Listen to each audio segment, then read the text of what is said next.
today's discussion is focused on three very important topics which are likely to shape the future of work for all of us. मुझे इस particular जो event है youth 20 consultation, ये एक unique initiative है government of India का, और धन्यवाद भी देते हैं कि माननीय मुख्यमंत्री जी का कि उन्होंने इस यूथ आइकॉन को सपोर्ट करने के लिए, उनको इस तरह का कंसल्टेशन कॉन्फ्रेंस में इंटरेस्ट जगाने के लिए और यहाँ पे कुछ सीखने के लिए और उसको नीचे जाके ग्राउंड लेवल इंप्लीमेंट करने के लिए, मोटिवेट करने के लिए 5,000 रुपीज का एक स्कॉलरशिप आप कह लीजिएगा, एक अनुदान राशि कह लीजिएगा, एक सहायता राशि कह लीजिएगा, एक सम्मान राशि कह लीजिएगा, वो माननीय मुख्यमंत्री ने दिया हुआ है।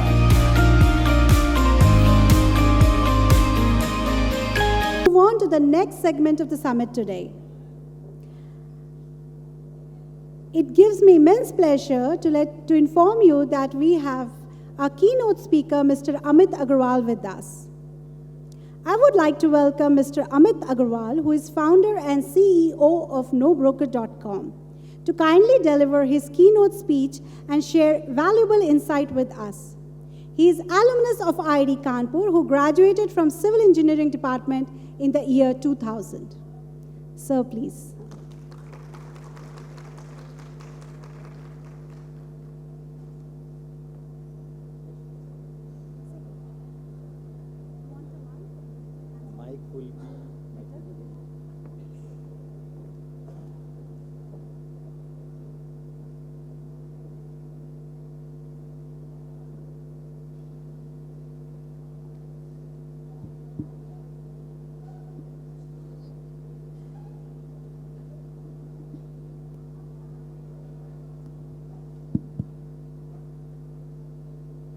Can you hear me?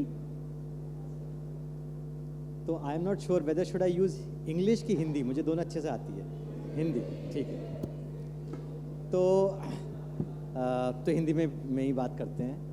तो मेरा ऑब्जेक्टिव आके कुछ ज़्यादा ज्ञान व्यान देने का नहीं है। मैं खुद भी इंजीनियरिंग स्टूडेंट रह चुका हूँ और मैं बहुत बोर होता था जब बहुत ज़्यादा कोई पढ़ाते थे लोग। तो मेरा ऑब्जेक्टिव होगा अपनी जर्नी के बारे में बताने का। And what I would look most forward to is any questions that you have, anything that I can add value to, anything that I can answer. So my story is as follows कि my name is Amit Agarwal, as we just discussed, and तो मैं UP में born हुआ हूँ और मैं startup चलाता हूँ। स्टार्टअप का नाम नो ब्रोकर है, and I will tell you more about no broker.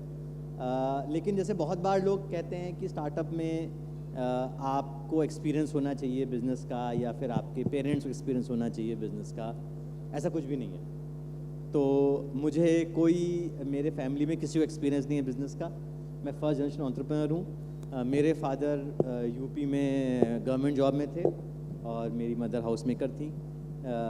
तो और हम अलग अलग छोटे छोटे शहरों में यूपी में रहे हैं, गोंडा में, हमीरपुर में, एक्सेट्रा एक्सेट्रा। तो कोई ऐसा बड़ा स्कूल नहीं, कुछ नहीं। और इससे कोई फ़र्क नहीं पड़ता है कि आपकी बैकग्राउंड क्या है। तो अच्छी न्यूज़ तो पहली बात ये है कि कोई फ़र्क नहीं पड़ता आपकी बैकग्राउंड क्या है। आप अगर फाइट मारेंगे तो आप कुछ भी कर सकते हैं। तो आपके पास से कोई संबंध नहीं है। उसके बाद मैं पढ़ाई में अच्छा था और फिर मैं यहीं इसी इंस्टीट्यूट IIT कानपुर के अंदर मैं पढ़ा, और उसके बाद मैंने MBA किया IIM अहमदाबाद से। उसके बाद फिर मैंने वही किया जो सब लोग करते हैं कि जो जॉब मिल रही है, जो ज़्यादा पैसे दे रही है, वो जॉब आप ले लो। तो मैंने वही किया, जो जॉब पैसे ज़्यादा दे रही थी मैंने वो ले लिया। ये चिंता नहीं करी कि ये मुझे पसंद है कि नहीं पसंद है, और जुड़ गए। और मैंने मैनेजमेंट कंसल्टिंग बेसिकली ज्वाइन करी PwC की, और मैंने उसमें करीब 10 साल काम किया। उसके बाद फिर मैंने ANZ बैंक के अंदर ज्वाइन किया बैंक में, और क्योंकि वो ज़्यादा सैलरी दे रहा है, और ऐसी लाइफ चलती गई और मैं mid-30s में आ गया। तो आप लोगों को तो बहुत एडवांटेज है because most of you are in your 20s। मैं तो बेसिकली mid-30s में मैंने सोचा कि कुछ करना चाहिए क्या। तो the life was going on. मैं एक जॉब से दूसरे जॉब में जा रहा था। फिर मैं एक स्टार्टअप का इंटरव्यू देने गया बेंगलोर, और वो स्टार्टअप वाले CEO ने मेरा इंटरव्यू लिया और वो सिलेक्शन उसमें हो गया। लेकिन जब मैं वो इंटरव्यू दे रहा था तो उस रूम में एक पोस्टर था, और उस पोस्टर पे कोट है, और शायद आपने सुना हो, मार्क ज़करबर्ग का, which basically says not taking risk is the biggest risk in life. आप अगर लाइफ में जोखम नहीं लेंगे, वो सबसे बड़ा जोखम। Risk of omission is far far bigger than the risk of commission. तो हम लोगों को लगता है कि अच्छा, क्या हम अगर हम एक चीज़ करें, बी चीज़ करें तो क्या हो जाएगा, अगर हम कोई स्टार्टअप करें हमारा 1 साल वेस्ट हो गया तो क्या होगा। बात वो नहीं है। बात ये है कि आज से 20, 30, 40 साल बाद जब आप रिटायर हो गए और आप घर में बैठे हुए हैं, तो आपके दिमाग में ये तो नहीं आएगा कि काश मैंने ये चीज़ कर ली होती जो मेरे किसी दोस्त ने करी। तो रिस्क नहीं लेना भी एक बहुत बड़ा रिस्क है। और रिस्क केवल स्टार्टअप का नहीं है, रिस्क बेसिकली अपना लाइफ पार्टनर चूज़ करने में रिस्क है, रिस्क जॉब चूज़ करने में है, घर खरीदने में, हर चीज़ में है। पर रिस्क नहीं लेना बहुत बड़ा रिस्क है। So somehow this thought basically kept on going in my mind that why is it that I am working for him, why shouldn't I try something of my own. लेकिन अब जब आप mid 30s में हो जाते हैं तो फिर बेसिकली आपके पास होम लोन की EMI है, and my wife, we were expecting our second kid, तो she wanted to basically take a year off. और अगर मैं स्टार्टअप करता तो इसका मतलब ये है कि वो छुट्टी नहीं ले पाती। फिर हम लोगों ने सोचा है कि अगर अब नहीं किया मिड 30s में तो कभी रिस्क नहीं ले पाएंगे। तो मैंने जॉब छोड़ दी, और बहुत अच्छी पैसे वाली जॉब थी। और फिर हमने nobroker.com बेसिकली स्टार्ट किया था। I just tell you concept क्या है। तो कॉन्सेप्ट, कितने लोगों ने नो ब्रोकर सुना है पहले? Okay, some people have heard. For all the others, nobroker.com is basically a platform which connects owners and tenants, buyers and sellers directly with each other. तो प्रॉपर्टी का जो ओनर है, जिसकी प्रॉपर्टी है वो, और किराएदार जो प्रॉपर्टी बेचने वाला है वो, और जो खरीदने वाला है वो, उनको डायरेक्टली प्लेटफॉर्म पे कनेक्ट कर दिया। कोई ब्रोकर नहीं आया, कोई बिचौलिया नहीं आया। तो आप साइट पर जाइए और आप बेसिकली डायरेक्टली डील कर लीजिए। और फिर उसके अंदर बेसिक फ्री है, पर कुछ वैल्यू एडेड सर्विसेज के लिए उसके अंदर पेड पैकेजेस है। तो ये कॉन्सेप्ट से हमने सोचा। अब ये कॉन्सेप्ट आया कहाँ से? आया इसलिए क्योंकि हम लोग जब कभी भी शहर बदलते थे, घर बदलते थे, तो हमें लगता था यार ये ब्रोकर बहुत पैसे ले रहा है, और इसका काम केवल दो लोग कनेक्ट करना है, ये मेरा भला भी नहीं सोच रहा है क्योंकि इसको अपनी डील फिनिश करनी है, तो जल्दी जल्दी डील फिनिश करना चाहता है ये।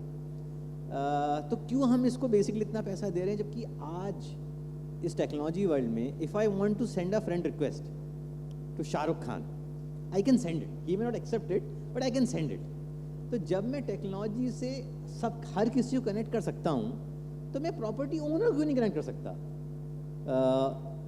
जब लड़के लड़कियाँ टिंडर भी दूसरे से बात कर सकते हैं, तो मुझे इस ब्रोकर की ज़रूरत क्यों है टेक्नोलॉजी होने के बावजूद? So that was our fundamental question. तो हम लोगों ने सोच के हमने स्टार्ट किया कि यार इसको टेक्नोलॉजी सॉल्व करना चाहिए। और हमने जितने भी और साइट्स देखे, जो 99 एकर्स, मैजिक ब्रेक्स, हाउसिंग, वो सब के सब जो है बेसिकली ब्रोकर लेड थे, मतलब उसमें ब्रोकर प्रॉपर्टी पोस्ट कर सकता है। तो फाइनली कितना भी चमकीला साइट हो, फाइनली उसके एंड ब्रोकर बैठा हुआ जो आपसे पैसे लेगा। तो फ़ायदा क्या हुआ? तो हमने nobroker.com स्टार्ट किया। और मैं बताना चाहूँगा कि मुझ जैसे लोग जो यहाँ स्टार्टअप के बारे में आके बात कर रहे हैं, उनसे ना बहुत ग्लैमरस फील होता है स्टार्टअप, लेकिन है बहुत मुश्किल। तो for anyone who is trying to think about his startup should also know that it's a difficult job, it's a arduous task, so you need to be prepared for it. तो startup start कर दिया, website बना दिया, घर पे बैठे हुए हैं, बिस्तर बैठे हुए हैं पैर मोड़ के, और 5 साइट पे 5 कस्टमर हैं। अब और दिमाग में लग रहा है कि अरे यार, अगर आज जो है ऑफिस चले गए होते तो इतने पैसे मिलते, जो कि अब नहीं मिल रहे हैं। जितने भी फ्रेंड्स हैं वो पहले कॉल करेंगे कि अरे वाह तुमने बहुत अच्छा किया, काश हमारे पास भी करेज होता, हमने भी जॉब छोड़ी होती, बहुत अच्छा किया तुमने स्टार्ट किया। पर फिर वो बिजी हो गए अपनी लाइफ में, and then you are on your own. और उसके बाद किसी को फ़र्क नहीं पड़ता इन्वेस्टर को कि आप IIT के हो कि नहीं हो, कोई फ़र्क नहीं पड़ता। हम सब लोग बराबर हैं इन्वेस्टर की नज़र में और कस्टमर की नज़र में। उसे कोई फ़र्क नहीं पड़ता, ना इन्वेस्टर को ना कस्टमर को। उसको फ़र्क पड़ता है कि आपका प्रोडक्ट कैसा है, कितना उसकी बेसिकली मार्केट में डिमांड हो। फिर हम लोग इन्वेस्टर्स के पास गए, सोचते हुए कि भाई हमारा आइडिया तो अच्छा है, अनोखा है, तो हमें इसमें भाव मिलेगा। कोई इन्वेस्टर तैयार नहीं हुआ। उसका रीज़न ये है कि बहुत सारे इन्वेस्टर्स ने बोला कि यार ये हुआ कहाँ है, किस कंट्री में हुआ? तुमने कहीं अमेज़ॉन का कॉपी किया है, तुमने किसी ऊबर का कॉपी किया है, किस कंपनी का तुमने कॉपी किया? कहीं तो होगा इसका इक्विवेलेंट वर्ल्ड में। लगा कहीं है नहीं, क्योंकि US में ज़िलो है जो कि 99 एकर्स की तरह ही है। तो हमने कहा हमें नहीं पता कि और कंट्री में क्यों नहीं हुआ। परहैप्स वहाँ पर ब्रोकर के एग्ज़ाम होते हैं, परहैप्स वहाँ ब्रोकर का सर्टिफिकेशन होता है, परहैप्स वहाँ पर वो कैश में नहीं लेता, वो इनकम टैक्स पे करता है, वो रेगुलेटेड एंटिटी है। इंडिया में कुछ भी नहीं है ऐसा, तो इंडिया में नहीं है, हमें इंडिया का पता है। पर बहरहाल तो फिर housing.com करके बेसिकली आप कई लोगों ने सुना होगा, वो बहुत अच्छा प्लेटफॉर्म था जो कि फाउंडर ने किया था, और उसको सॉफ्ट बैंक ने $90 मिलियन की फंडिंग दे दी थी। उसके बाद रियल एस्टेट में एकदम ही फंडिंग बंद हो गई, तो हम लोग 1 साल तक लगे रहे, और ये सब IIM का जितना भी रौब दाब था वो सब नीचे आ गया 1 साल में बिना पैसे के। But the only thing which basically which we did was that we kept on trying. हर किसी मीटिंग में जाकर उतनी ही जोर शोर से इन्वेस्टर के सामने पिच करना जैसे कि पहली बार पिच किया हो, चाहे मन में लग रहा हो कि यार घर जाके सो जाए, थक गए, अब क्या करें, लेकिन हर मोमेंट पे कंटिन्यूसली फाइट मारना और ये अज्यूम करना कि यार एक ही तो चाहिए इन्वेस्टर, कोई एक ही तो। 19 लोगों ने ना कर दिया, क्या फ़र्क पड़ता है, एक ही तो चाहिए 20 मीटिंग में से, एक ना कर दिया तो हो जाएगा। तो ऐसे करते करते फाइनली हमको एक इन्वेस्टर मिला which was Saif partners, which is now called elevation partners, और उन्होंने हमको $3 मिलियन उसने हमको फंडिंग दे दी। तो हमें बहुत खुश हो गए हम लोग कि ठीक है अब स्टार्ट हो, और फिर हमने स्टार्ट किया। पर उसके बाद फिर housing.com because of multiple reasons basically imploded, तो housing.com बेसिकली बंद हो गया। तो रियल एस्टेट का एकदम, real estate investor real estate से एकदम दूर भागने लग गए कि इस इंडस्ट्री को तो हम फंड करेंगे ही नहीं, तो हमें कोई फंड करने को तैयार ही नहीं। और but from day one we were extremely frugal.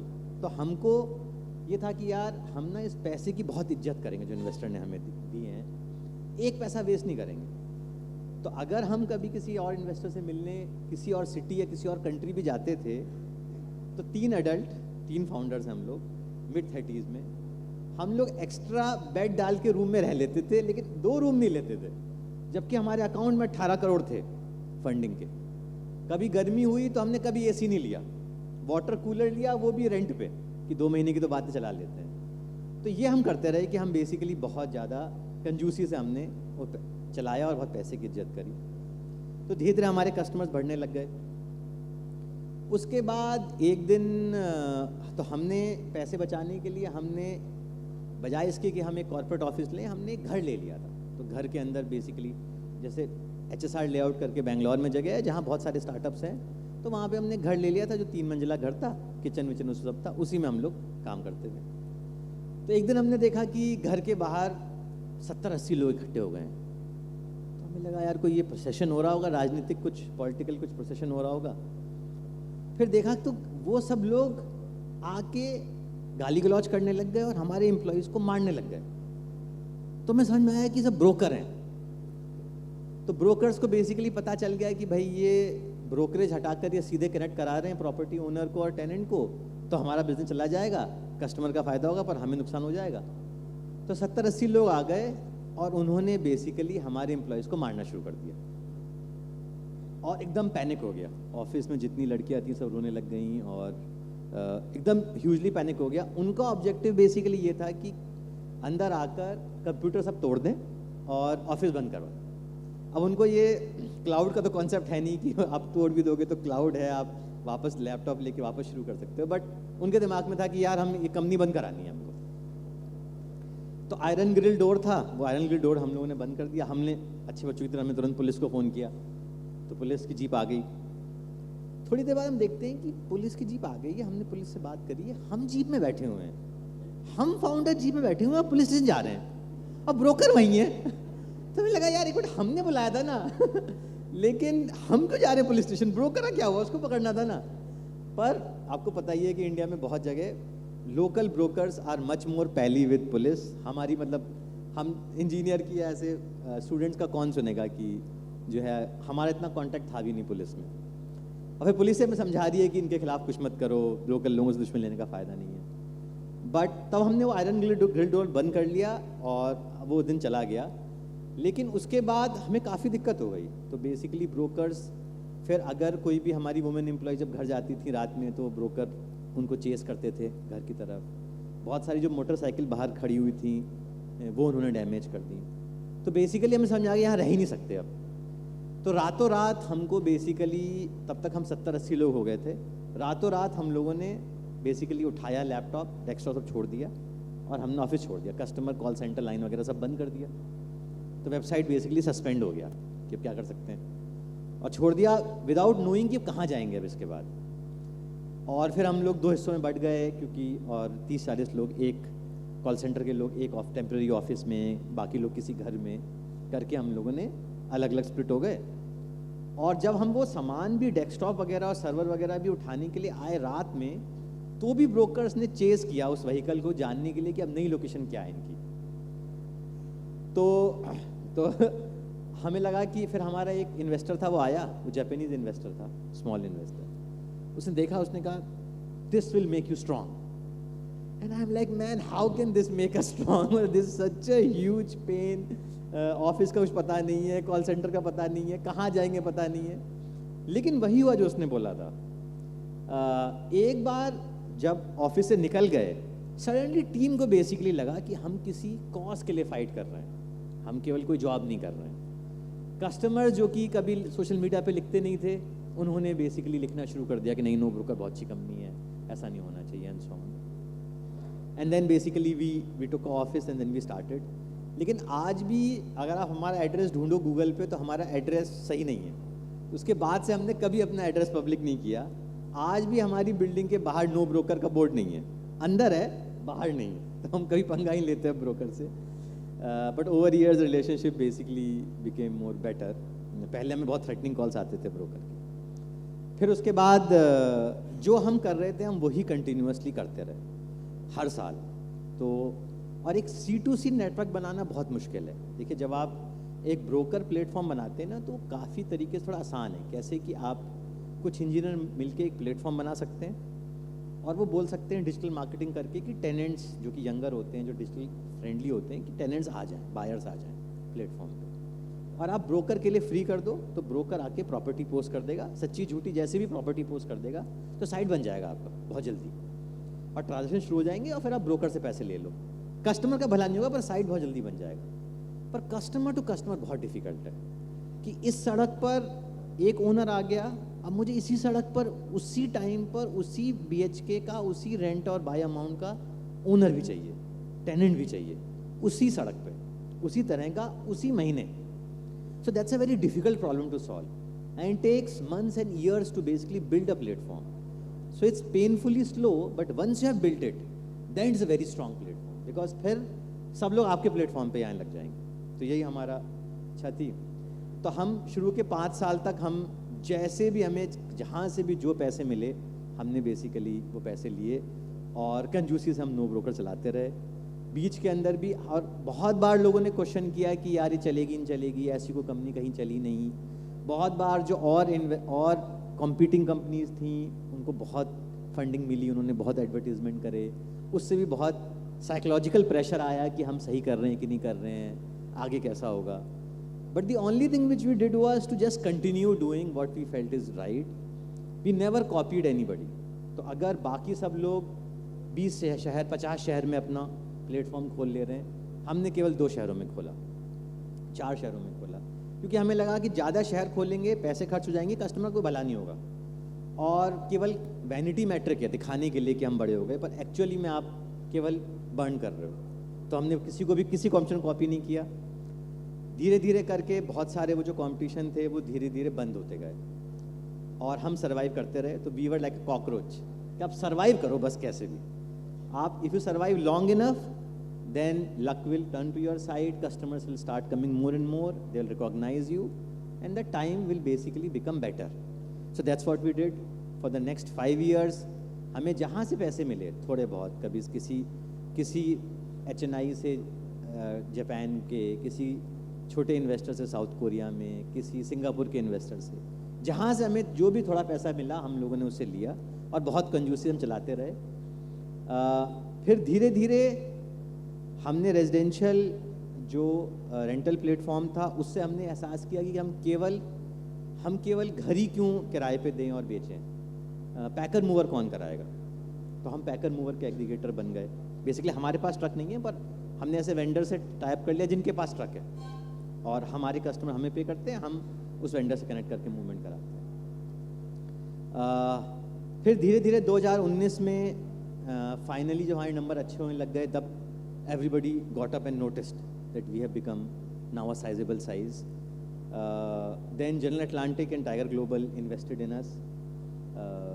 And today, after I would say 9 years, 9 साल के बाद, आज हमारे पास, हम 6 शहरों में हैं, हमारे पास नो ब्रोकर के पास 6,000 एम्प्लॉयज़ हैं इंडिया में.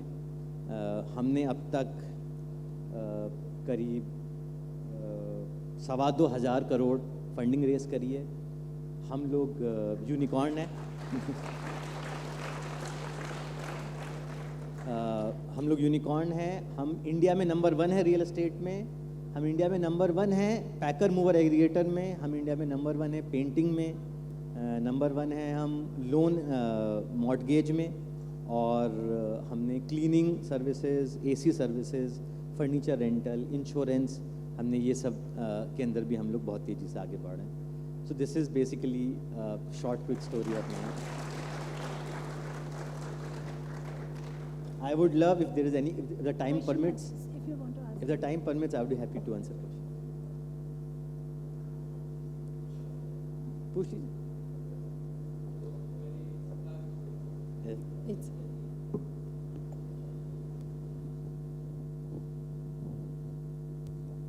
Hello. So it was a very inspiring story. So I wanted to ask, like, when you started, like, you had the hurdle of people threatening you, all those things. Like, is the present scenario in India for startups, like, if you are bringing out any breakthrough innovations, like, is it still like that? And if it is still like that, why do not startup? Like, is it like there's a danger of relocating such startups out of India, right? So, what are your thoughts on that?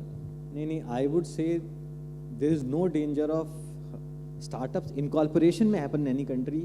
लेकिन अगर आप अभी देखिए, and I'll answer in English and Hindi both if you don't mind. Yeah, I can understand Hindi as well. Yeah, is that you don't look at it from the perspective of कि कितनी funding हो रही है या कितने startup हैं, कितनी unicorn है. आप वो मत देखो, आप भूल जाओ आप 1 मिनट के लिए. आप ये देखो कि एज कस्टमर हमारी लाइफ में क्या हुआ है पिछले 5-7 सालों में. 5-7 साल तो कोई बहुत बड़ी बात नहीं है. अभी 6-7 साल पहले मैं अपने ड्रॉअर में पैम्पलेट रखता था रेस्टोरेंट्स के. मुझे लगता था क्या ज़रूरत है, हम फ़ोन करेंगे मंगा लेंगे. जब सबसे पहले जोमेटो स्विगी आया, मुझे लगा क्या ज़रूरत है इसकी, हम तो बस उसको पैम्पलेट निकालते हैं, फ़ोन करते हैं. अब घर में कोई पैम्पलेट है ही नहीं, कस्टमर जोमेटो स्विगी कर रहा है. मैंने अभी कुछ दिन पहले एयरपोर्ट पे देखा कि एक साधु बाबा एकदम भगवा वस्त्र पहने हुए बड़े चोटी के साथ वो मोबाइल निकाल के ऊबर ऑर्डर कर रहे थे. मेरे फादर सारे तरह के ऐप जानते हैं, वो ऐप ऑर्डर करते हैं. अभी कुछ साल पहले उनको मुझसे हेल्प लेनी पड़ती थी कि बताओ फ़ोन कैसे ऑपरेट करना है. अब हम लोग कोई हमें किताब लेनी होती है, हम किताब की दुकान की जगह हम पहले फ्लिपकार्ट अमेजोन पे प्राइस चेक करते हैं. आप कस्टमर का बिहेवियर देखिए. कस्टमर के बिहेवियर में इतना भारी चेंज आया है 7 सालों में, जो कि कुछ भी पीरियड नहीं है. कि इस वक्त I would say forget about funding, forget about unicorn, look at customer behaviour. It's an amazing opportunity. जितने भी वर्ल्ड में लोग हैं उनको ये लग रहा है यार चाइना आगे बढ़ गया, अब इंडिया आगे बढ़ने वाला है अगले 5, 10, 15 सालों में. इंडिया की अपॉर्चुनिटी छूटनी चाहिए. तो अब वो टाइम है जब बहुत सारे मेरे NRI फ्रेंड जो है वो वापस इंडिया आ रहे हैं, क्योंकि दिख रहा है कि अपॉर्चुनिटीज़ इन इंडिया, क्योंकि कस्टमर इंडिया के चेंज हो रहे हैं. तो मेरे ख्याल से ये बेस्ट टाइम है. देखिए बहुत सारी चीज़ें आपस में, ऐसा नहीं है कि हम अच्छा कर रहे हैं, सब लोग मिल के अच्छा कर रहे हैं. अब रिलायंस जियो नहीं आया होता तो ज़्यादातर स्टार्टअप होते ही नहीं, क्योंकि रिलायंस जियो ने हर किसी के घर में फ़ोन पहुंचाया है. तो I think it is the best time to do startup, is the best time to bring change and bring disruption.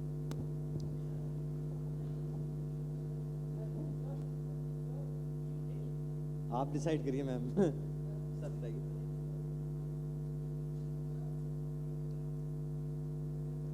And please Hello, stop sir. me whenever you think the time is over. Thank you for your wonderful speech and about the background you gave. So I have 2-3 questions parallelly, अगर आप सही लगे. जो आप काम कर रहे हैं वो ऑलमोस्ट एक कट कॉपी पेस्ट है जो एग्जिस्टिंग यूनिकॉर्न्स कह लें, एग्जिस्टिंग स्टार्टअप्स हैं. सो जब आप इस चीज़ को मोल्ड अप कर रहे थे तो you didn't find that there are stalwarts already there in that startups.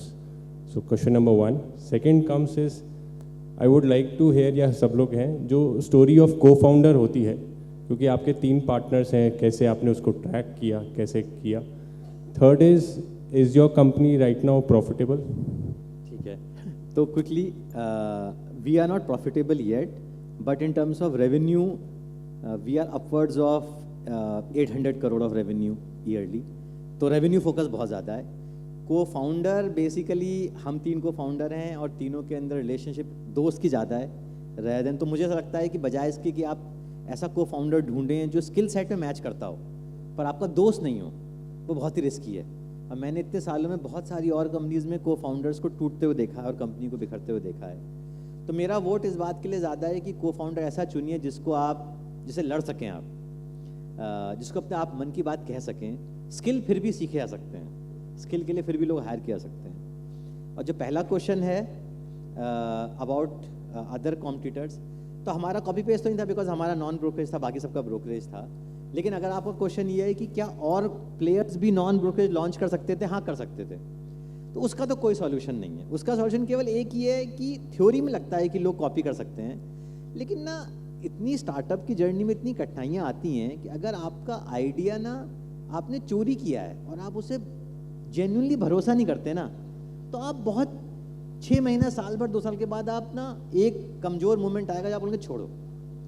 जो जेन्युइनली भरोसा करता है आइडिया पे, उसके अच्छे चांसेस हैं, गारंटी तो कुछ भी नहीं है, उसके अच्छे चांसेस. तो only thing which we did was just focus on our work. हमने कॉम्पिटिटर की साइड भी चेक नहीं करी, करेंगे क्या चेक करके, हमें तो अपना ही काम करना है.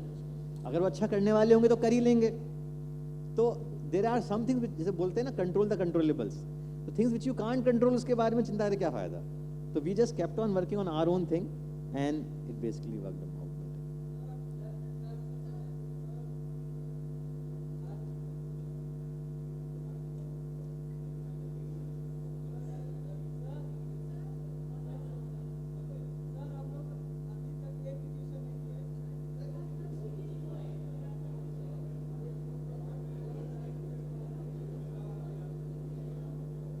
हाँ जी, बताइए.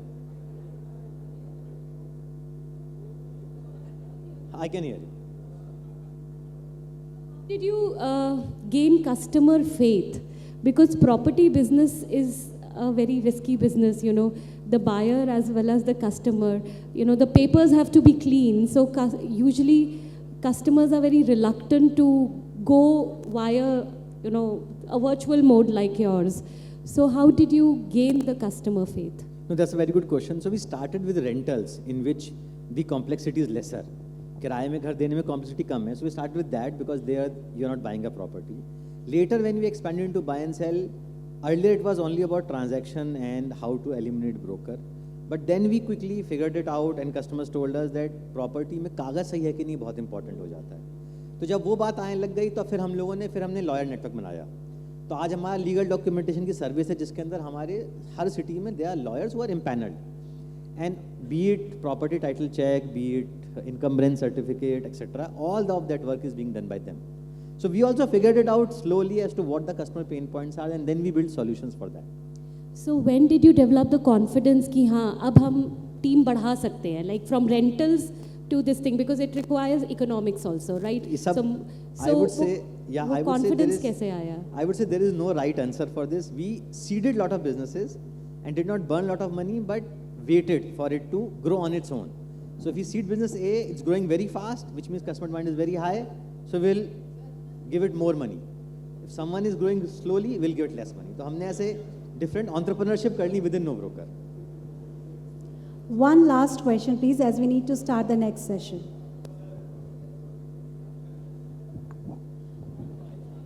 Hello sir, thank you sir. मेरा नाम रोहित प्रजापति है एंड मेरा क्वेश्चन ये है सर कि बहुत सारे लोग हमारे लाइफ में आते हैं कि जो हमारे ध्यान को भटकाते हैं, तो हम उससे कैसे बचें कि अपने जो हम काम करना चाहते हैं, जो हमारा लक्ष्य है, उस पर कैसे पूरे कॉन्सेंट्रेट होकर के हम उस पर काम कर सकें.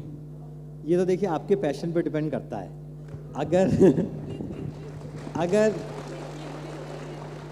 अगर बहुत मुश्किल लग रही है फोकस करने में, तो फिर वो पैशन नहीं है आपका, फिर वो छोड़ना पड़ेगा और पैशन ढूंढना पड़ेगा फिर. नहीं सर, छोड़ना नहीं, बट बहुत सारे लोग होते हैं ना.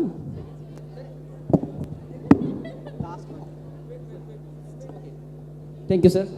My name is Aryavrat, I am representative from Saharanpur. Sir मेरा सीधा क्वेश्चन आपसे ये है, आपने देखा होगा कि भारत में एंटरप्रेन्योरशिप तो बहुत लोग करते हैं, एंटरप्रेन्योर बनना भी बहुत चाहते हैं, बट मोस्टली फ्लॉप कर जाते हैं. उनके फ्लॉप होने का क्या रीज़न है, एंड आज आप इस मुकाम पर हैं तो आपके सक्सेस होने का क्या रीज़न है? प्लीज़ कृपया मार्गदर्शन करें. नहीं देखिए, कोई मेरे ख्याल से इसका कोई फॉर्मूला पता होता तो मैं सबको ही बता देता, पर I think the only thing which is in our control is कि are you doing it for the right reason. अगर आप इसलिए कर रहे हो क्योंकि मुझ जैसे 10 लोग आके बोल रहे हैं और आप केवल शौक में कर रहे हो, या फिर आपको बॉस ने किसी दिन डांट दिया इसलिए आप कर रहे हो, तो बहुत शॉर्ट टर्म है, फिर उसके अंदर आपका पैशन रहेगा नहीं. मेरा मानना ये है कि जितने अगर 100 लोग स्टार्ट करते हैं उसमें से 10 ही ऐसे होते हैं, 20 ऐसे होते हैं जो जेन्युइनली पैशनेट हैं और वो छोड़ेंगे नहीं. तो जब आप आ रहे हैं एंटरप्रेन्योरशिप में तो साल 2 साल सोच के आइए और बीच में बार बार डगमगाइए नहीं. उन 10-20 में बहुत हाई परसेंटेज है सक्सेस का. Thank you. Thank you, sir. Your passion, enthusiasm, and energy have left a lasting impression on all of us. And we are truly grateful for your time and effort and for delivering such an engaging and informative talk. We wish you all the best for your future endeavors. I would now request Professor Arnab Bhattacharya to kindly felicitate Mr. Amit Agarwal.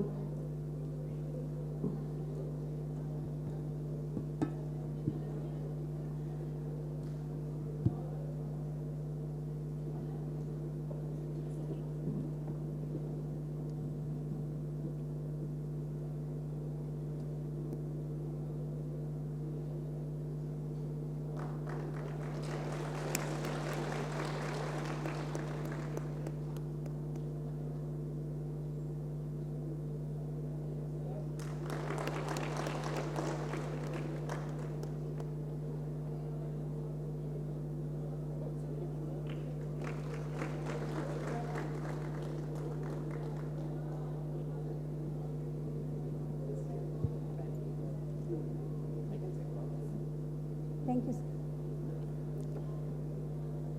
Ladies and gentlemen, now let's move on to the second panel discussion of the day. Today, we have an esteemed panel of experts who will be sharing their insights and experiences on the topic of technologies for sustainable future. With climate change and environmental degradation posing significant challenges to our planet, there is an urgent need for innovative solutions that can help us transition to a more sustainable future. I would now like to invite the moderator of this panel discussion, Mr. Professor Amitabh Bandyopadhyay. Professor Amitabh Bandyopadhyay is the Kent Chair Professor of Entrepreneurship and Innovation at Indian Institute of Technology, Kanpur, and the current head of Biological Sciences and Bioengineering Department. He served as the professor in charge of innovation and incubation and ran the technology business incubator of IIT Kanpur. He is also member of National Startup Advisory Council.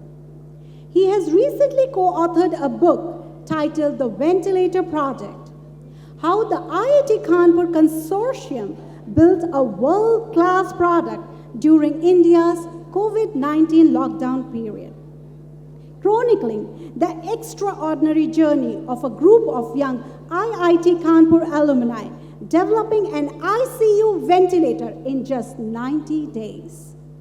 He's a member of several national committees advising the startup ecosystem of India, particularly the healthcare startups. I would now like to invite Professor Amitabh Bandyopadhyay to kindly come up on stage and introduce the panelists and address the gathering. Sir, please.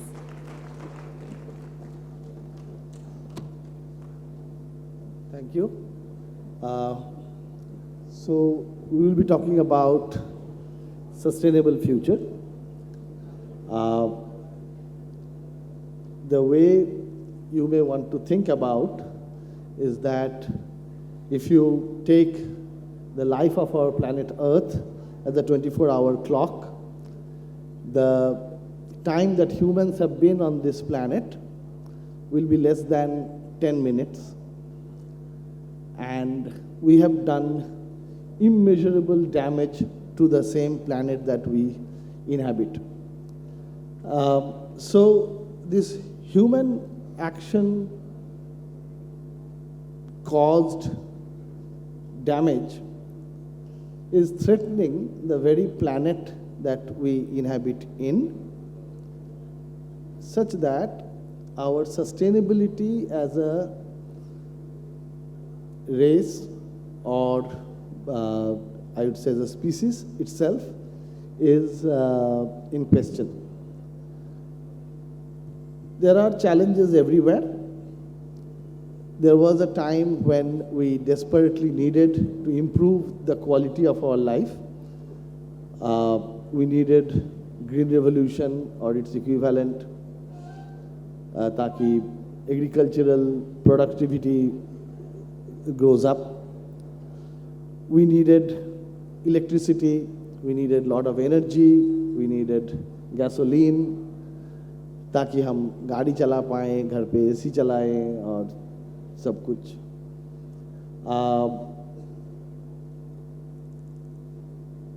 And all these activities, they have made an impact on our environment. आप सबको शायद पता होगा ये climate change के बारे में. आप अगर तस्वीरें देखोगे of the two poles of our planet, the level of ice that was there has now gone down dramatically. Sea level is rising, though it may not look too threatening today, but it is rising nonetheless. And we need to solve these issues collectively. And I am extremely happy to tell you that because I have a bird's eye view of the entire startup ecosystem in the country, is that young Indians, among others, they are coming up with absolutely innovative ideas to reduce the impact of human activities on the sustainability of our planet. And that's what we will be discussing in the panel today. So to begin with, I would just a minute. I just want to make sure that I don't make any mistake.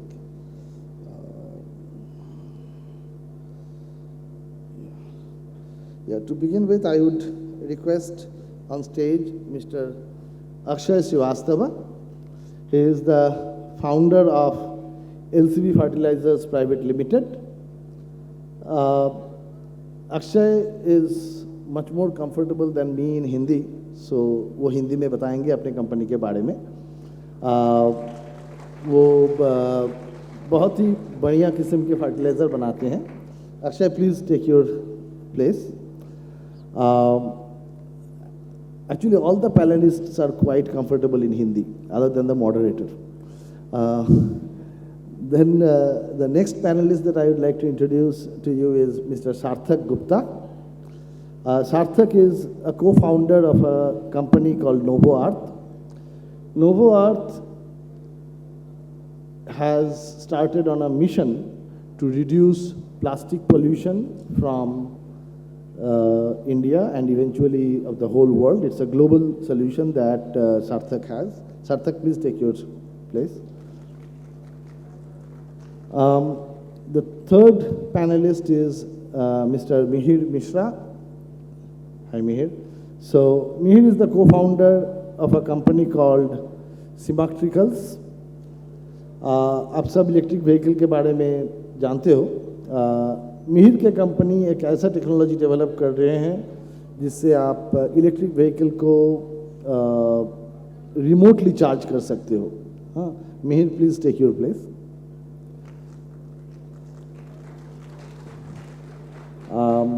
I would next like to introduce Mr. Dishant Mishra. Dishant, where are you? I saw you earlier. Yeah, so Dishant is coming. He is a founder of Board Resources and lead researcher for wind train and gravity storage technology. इनके company energy store कर सकते हैं but battery से नहीं, gravity के रूप में, और दिशांत इसके बारे में बताएंगे हम अब सबको. And I would like to introduce my colleague from sustainable engineering energy engineering department, professor Sudarshan. Sudarshan, please take your seat. And it looks like Ankit Agarwal is not here. So in his place, we have the Chief Technical Officer of Phool, one of the most successful startups of IIT Kanpur. And Phool के बारे में शायद आप सभी को पता है, ये एक कंपनी है जो मंदिर में जो फूल हम देते हैं, चढ़ाते हैं, उसी से प्रोडक्ट्स बनाते हैं. So I would request you to please come on stage. So that's the introduction of the panel. Now I will try to go there and quiz them. Thank you.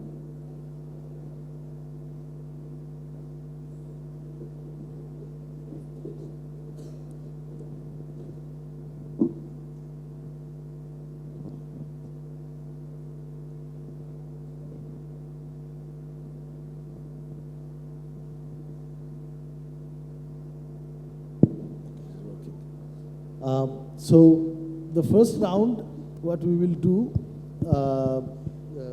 Akshay आपसे चालू करूँगा.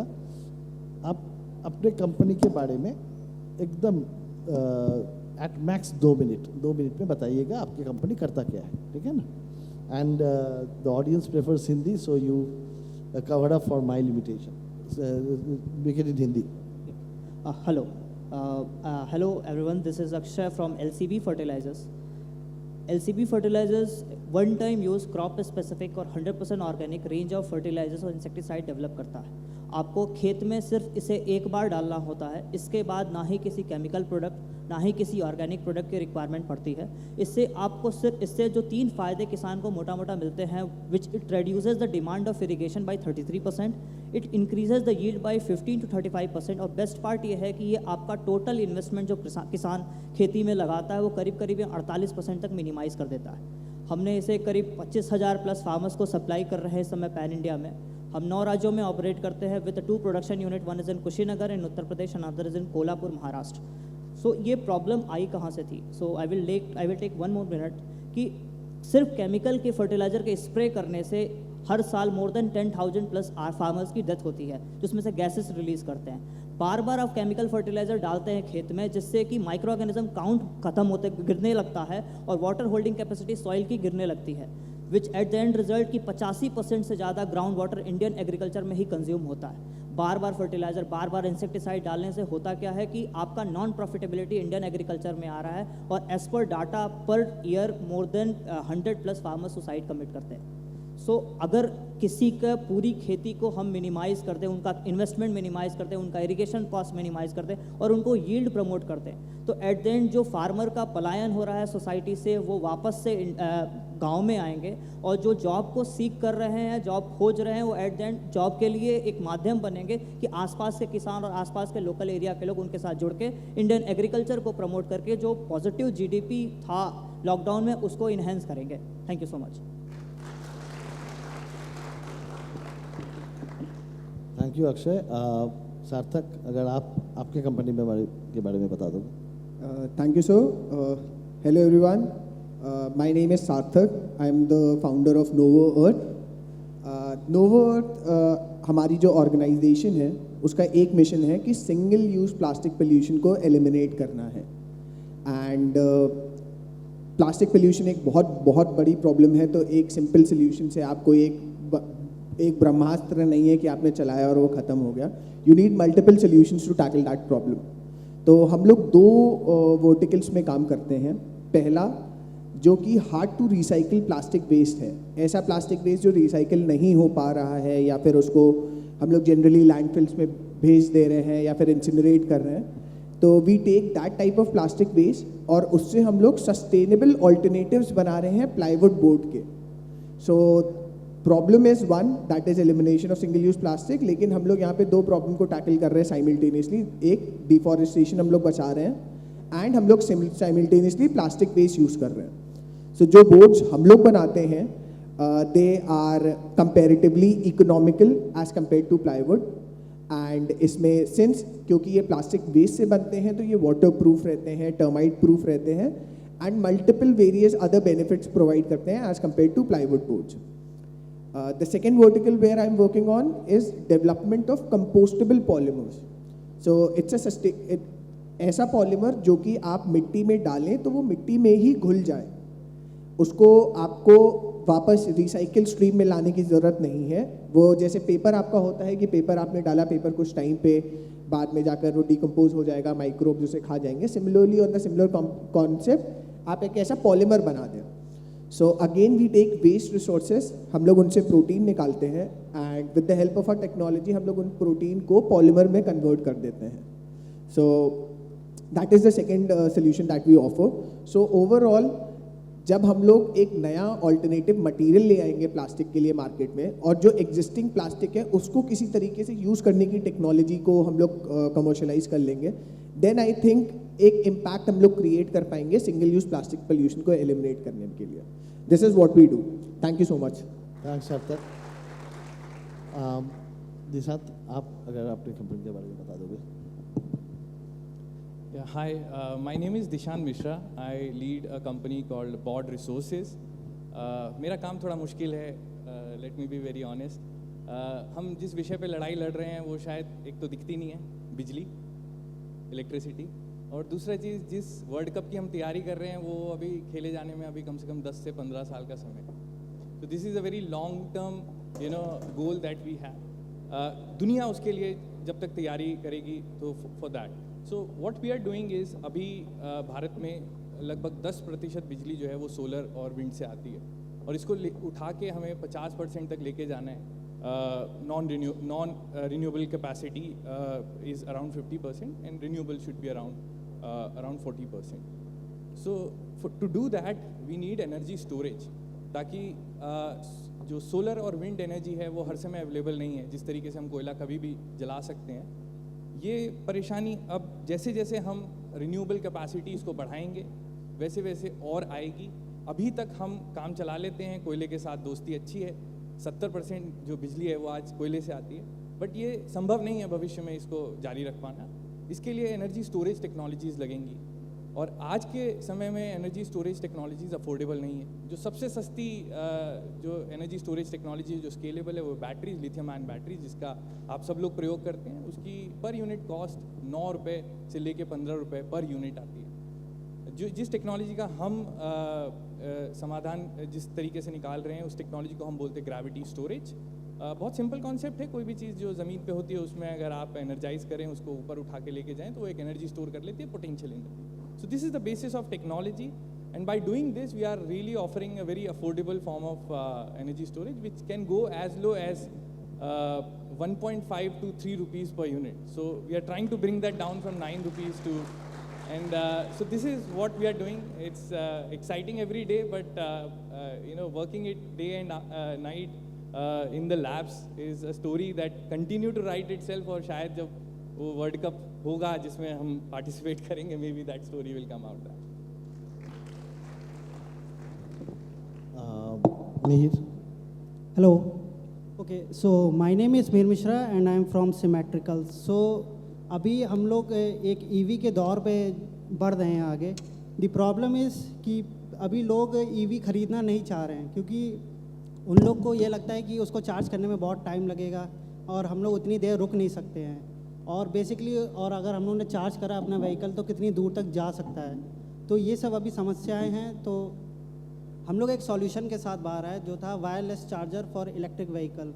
All you have to do just park your vehicle over the charger. आप अपने vehicle को चलाते वक्त भी charge कर सकते हैं, जिसको हम लोग कहते हैं डायनेमिक टेक्नोलॉजी.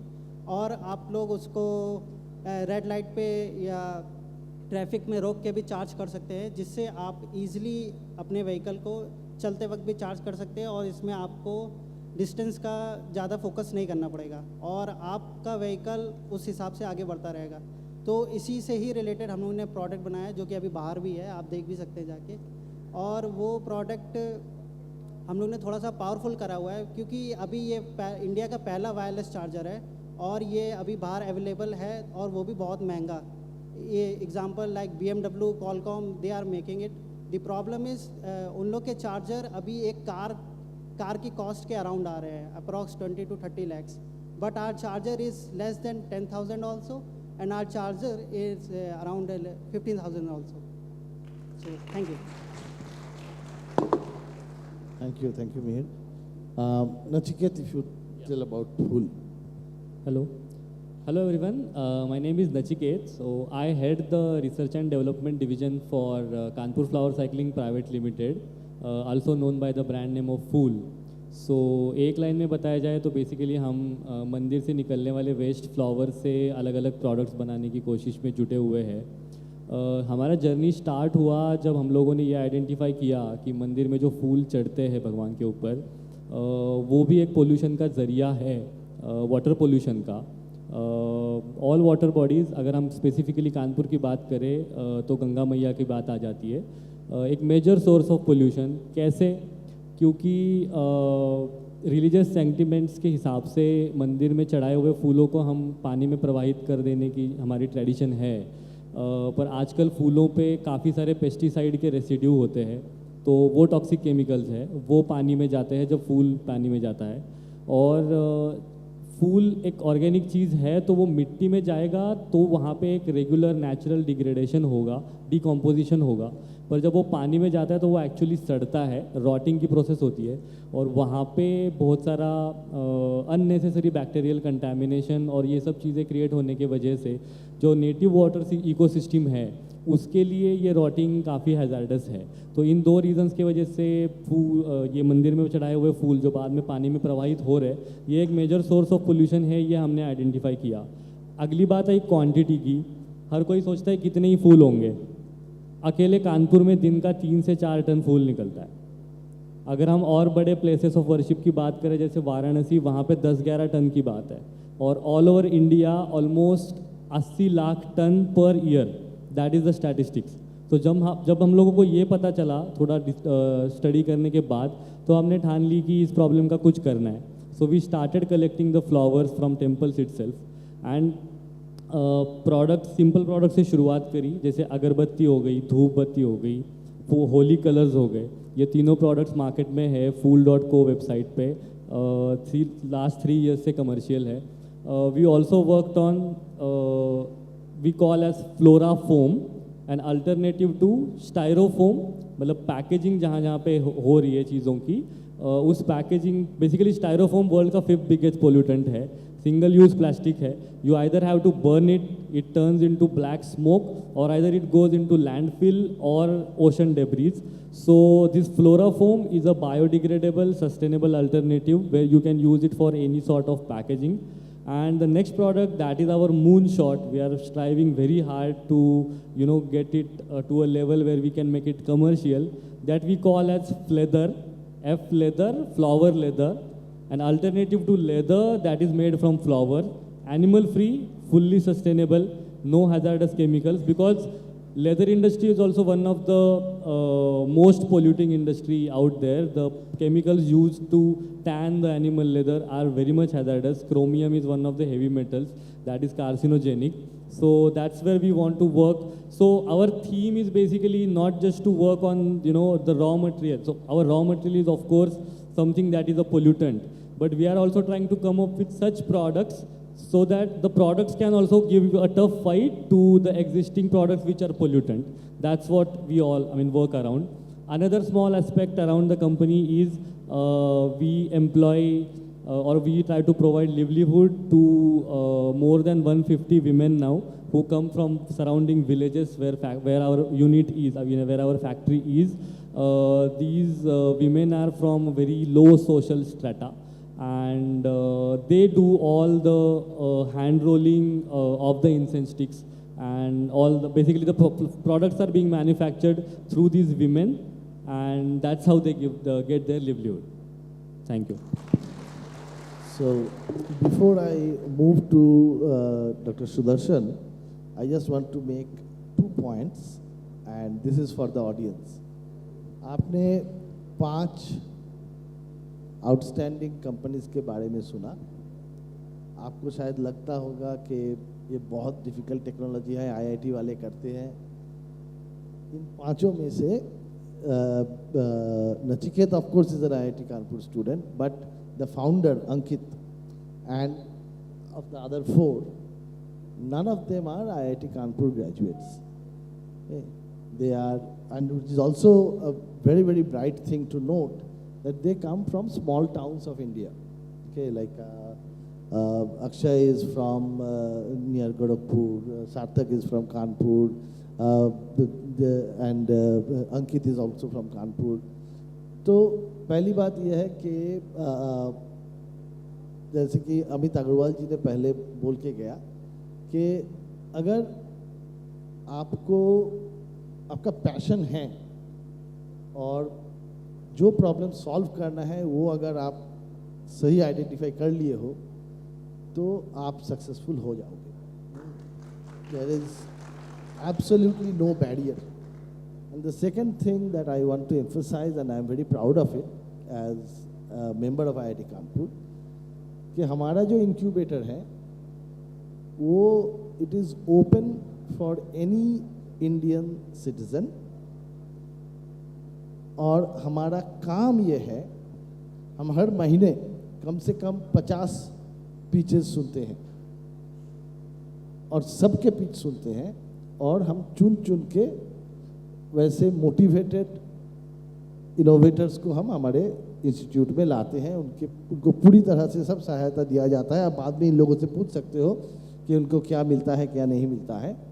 तो that is something for you all to know and you should let others no.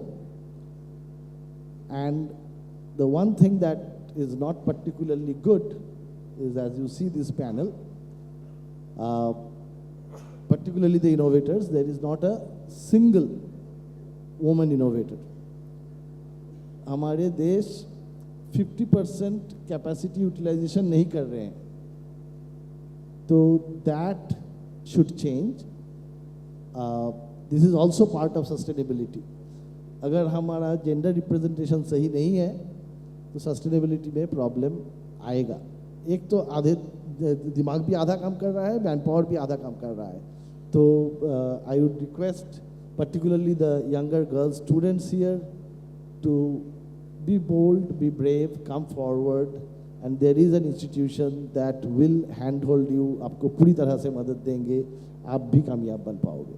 Thank you. So then I would like to go to Dr. Sudarshan.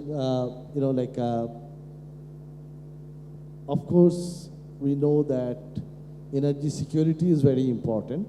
But at the same time, the price that we have been paying as the human race has also been very steep.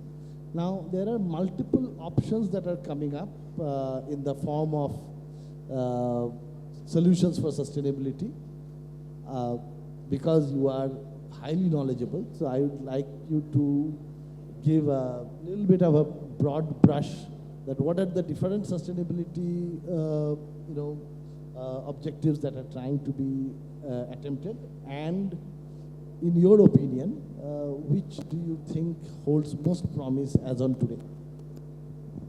Thanks, Professor Bandyopadhyay. Again, sincere thanks to the organizing committee for having me on this sacred dais. It's been a great honor and a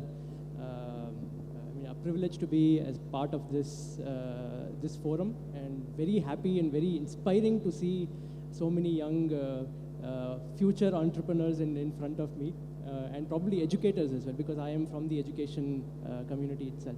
So anyway, Professor Bandyopadhyay touched upon a very interesting topic. We all know about before that, मेरी मातृभाषा हिंदी नहीं है, मगर फिर भी जितना हो सके थोड़ी थोड़ी हिंदी यहाँ पे बीच बीच में इंग्लिश भी आ जाएगा तो माफ़ कीजिएगा. वैसे so I'm an assistant professor here in this department called Sustainable Energy Engineering. So we all know about energy engineering. हमें पता है कि एनर्जी क्या है, इंजीनियरिंग क्या है, मगर ये सस्टेनेबिलिटी चीज़ क्या है? तो what is this sustainability? So our department is basically focusing on, looking at technologies that are new, renewable, and sustainable as well. And we look at, as a department, and something that was touched upon earlier. Historically, the advent of technology or the growth of technology has been such that sustainability or the environment has always been an afterthought. अरे आज कर लेंगे, जो भी है कर लेंगे, बाद में देख लेंगे क्या होता है. So whatever energy we do, or whatever technology we developed is not organic, it's not necessarily sustainable. So our department is focusing on bringing the sustainability aspect to it, so that we can look at it from a holistic perspective, so that the energy that we, or the technologies that we develop are organic, and they are something that you can rely on for a much longer period of time as well. So we are focused on developing educational curriculum, I mean, in terms of bachelor's, master's, and postgraduate courses catered towards some of these concepts. And these concepts can include a variety of things like energy generation in terms of solar, wind, hydro, power technologies. And then you have energy storage, so you have batteries, something that one of our co-panelists is well versed with. And we have hydrogen storage, then this carbon dioxide storage. So that's energy storage. Then you have energy utilization. We generate the energy, we store the energy, but how does it reach your home? आपके घर तक कैसे जाते हैं? तो ये सब करवाने के लिए you need an infrastructure, you need transmission and everything. So there are faculty members who look into these aspects as well. And finally, all of this, again, bringing this aspect of sustainability. ये सब कैसे हम करें? तो and this has to be in tune with what we do for the environment, for the climate. So we keep into account energy policies, climate change, environmental policies, and so on. So इसमें अभी देखा जाए तो there are many technologies that come to the forefront, like in terms of energy storage. Of course, lithium-ion batteries have really changed or transformed our lives to the better for the most part. But then, is it a really sustainable future? It's a very questionable aspect as well, because there are इसमें बहुत से challenges हैं, बहुत मुश्किलें हैं, क्योंकि lithium कहाँ से हमें मिलती है. अभी recently हमें पता चला कि अच्छा जम्मू कश्मीर में थोड़े हमारे resources हैं, मगर कितने हैं और कैसे mine करें, कहाँ process करें, ये सब it's not easy. ये सब this is all a challenge.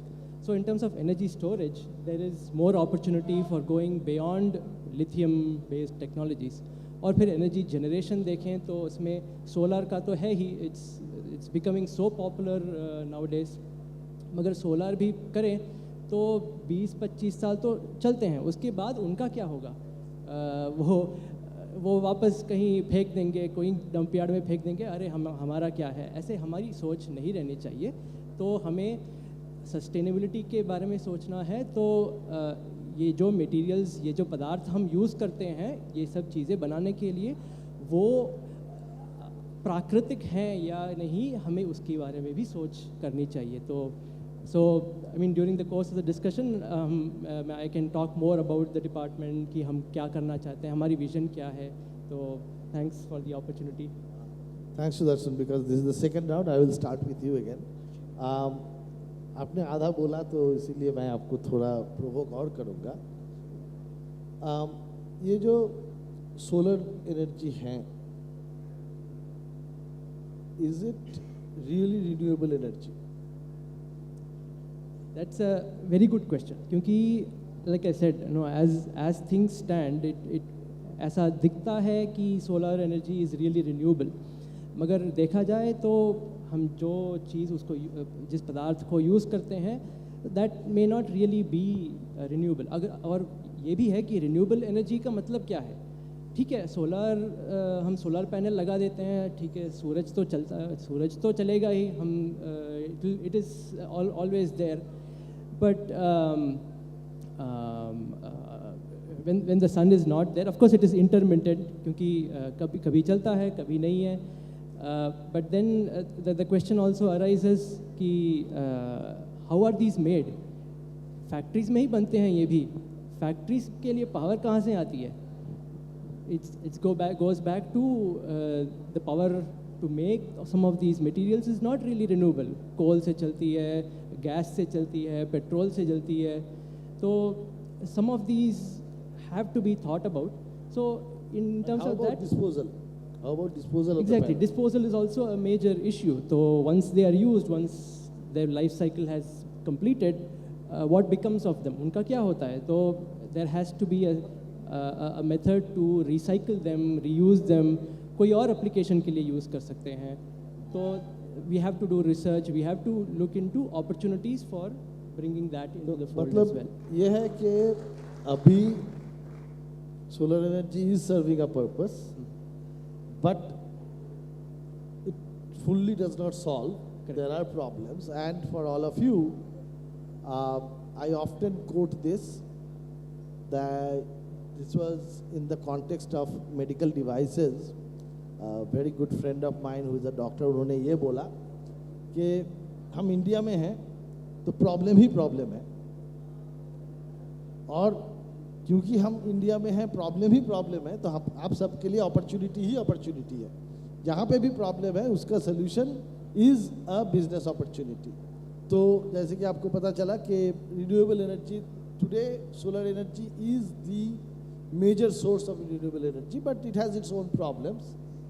तो आगे चल के आप लोग सोच के इसका अगर दूसरे तरीके से सोचोगे, दूसरे किस्म के रिन्यूएबल एनर्जी के लिए काम करोगे, तो then there are enormous opportunities.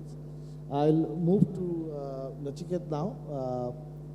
So I'll give you the first two lines.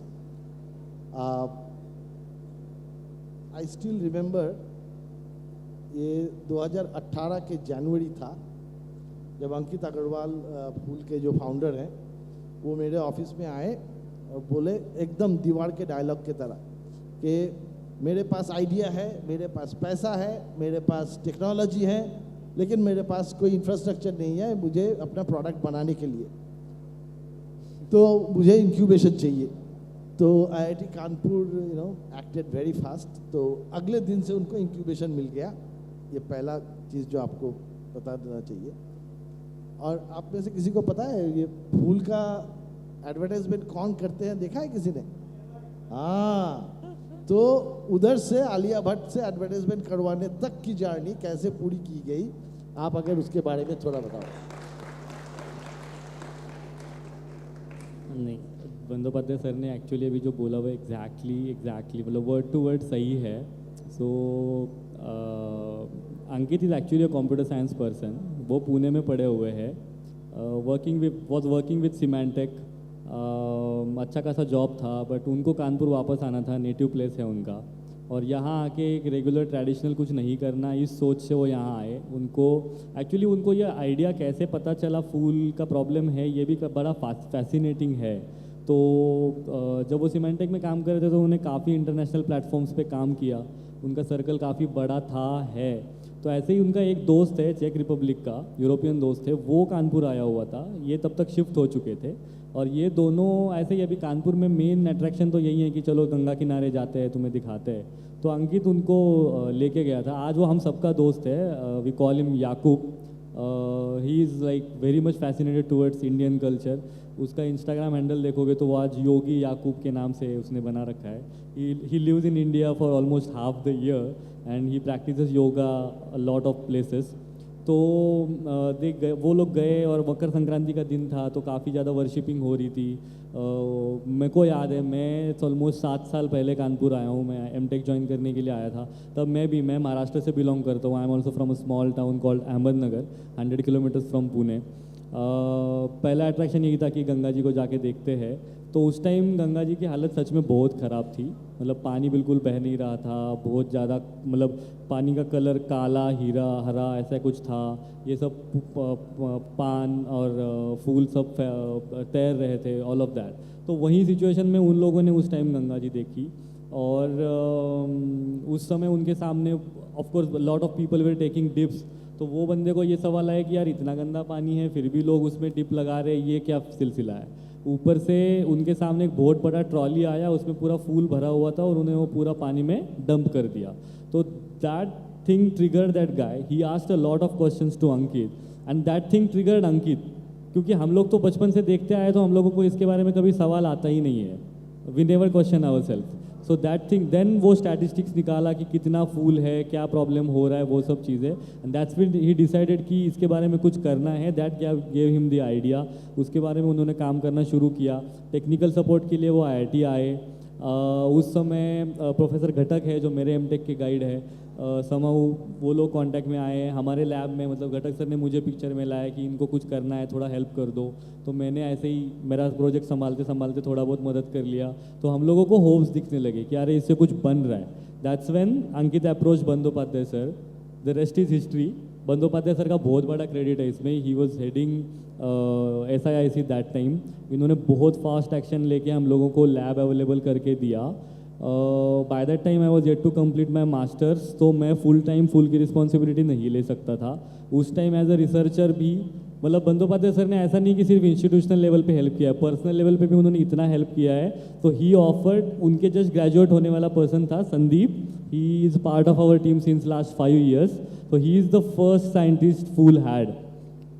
Bandyopadhyay sir बोले चलो कोई बात नहीं, अभी अब तुमको पर्सन चाहिए, मेरा संदीप ग्रेजुएट हो रहा है, बायो टाइप का काम करना है, ये ले लो।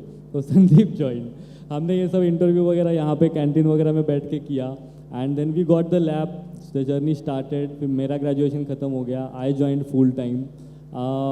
उसके बाद धीरे धीरे एक एक इन्वेस्टमेंट आने लगा। हम लोग उस टाइम फाइनेंशियल एड के हिसाब से हम लोग बहुत सारे कॉम्पिटिशन्स में जाते थे, कोई भी छोटा कॉम्पिटिशन हो, चाहे वो 10,000 रुपये का हो, चाहे वो 1 लाख का हो, चाहे 25 लाख का हो, बस फूल वाले वहाँ चले जाएंगे। तो ऐसे IIM कैलकाटा के जो, so every IIM holds a business competition. IIM Calcutta के कॉम्पिटिशन के टाइम पे तो टाटा ट्रस्ट है, टाटा ट्रस्ट की एक छोटी विंग है सोशल अल्फ़ा, रतन टाटा जी के इंस्पिरेशन से एक्चुअली वो बना है। सो मनोज सर है, उनको रतन टाटा जी ने बोला था कि ये मतलब यंग एंटरप्रेन्योर्स को जो सस्टेनेबिलिटी और सोशल सेक्टर में काम करना चाह रहे हैं, इनके लिए कुछ फंड क्रिएट करो। तो उसी वजह से सोशल अल्फ़ा क्रिएट हुआ।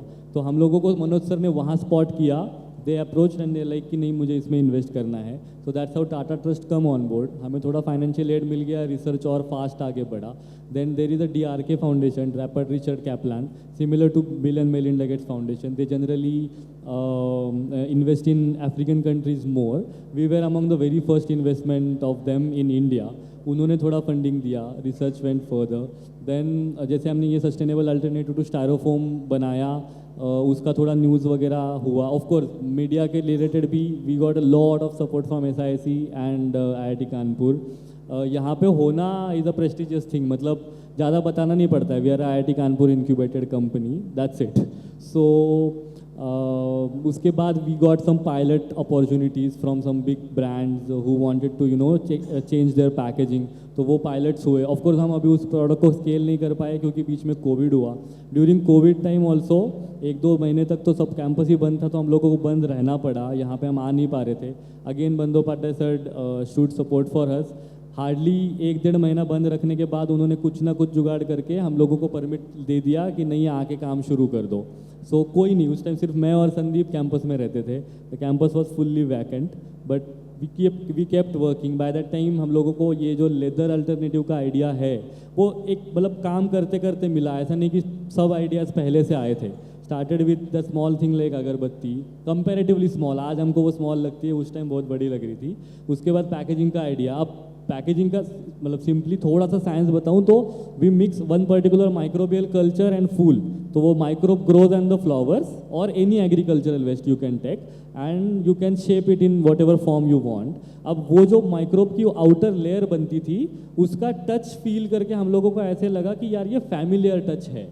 तो वो आइडिएशन वहाँ से स्टार्ट हुआ and we got to know क्या चाहिए, लेदर जैसा लग रहा है, तो क्या ये लेयर आइसोलेट करके लेदर टाइप का प्रोडक्ट बनाया जा सकता है। तो फिर रिसर्च उस डायरेक्शन में डाइवर्ट हुआ। बंदोपाध्याय सर का और एक बहुत बड़ा सपोर्ट ये है कि he comes from the field of bioscience, so Kadam Kadam के मतलब he is our technical adviser actually, we proudly write in our every pitch deck. Then Saurabh sir जो IIT कानपुर के बोर्ड पे है, वो आए थे ऐसे विजिट करने के लिए। ऑफ कोर्स बंदोपाध्याय सर ही उनको लेके आए थे। He is a Padmashri founder of NASSCOM, big person. So he saw our products. I was the first person to proudly show them the products during SISC visits. तो उसके बाद उन्होंने अंकित को अप्रोच किया, नहीं वो नचिकेत ने मुझे प्रोडक्ट दिखाए थे, बहुत अच्छा लगा, मुझे इन्वेस्ट करना है। सो इस तरीके से वो सिलसिला चलता गया। उसके बाद ऑफ कोर्स वो स्केल आया, तो अब ये जो लेदर वाला प्रोडक्ट आया तो हम लोग दूसरे कॉम्पिटिशन में उस प्रोडक्ट को लेके जाने लगे। तो there was competition in Mumbai, actually वो लैक्मे फैशन वीक का था। उनका फाइनल अवार्ड ये था कि वो I'll just get 1 more minute till the journey how Alia got on board. Yeah, so actually उनको ये था कि उस प्रोडक्ट से कुछ आर्टिकल बना के वो रैम्प वॉक वगैरह करवाना था, बट प्रोडक्ट बहुत प्रिमिटिव स्टेज पे था, तो एज सच कोई बड़ा अवार्ड तो नहीं मिला।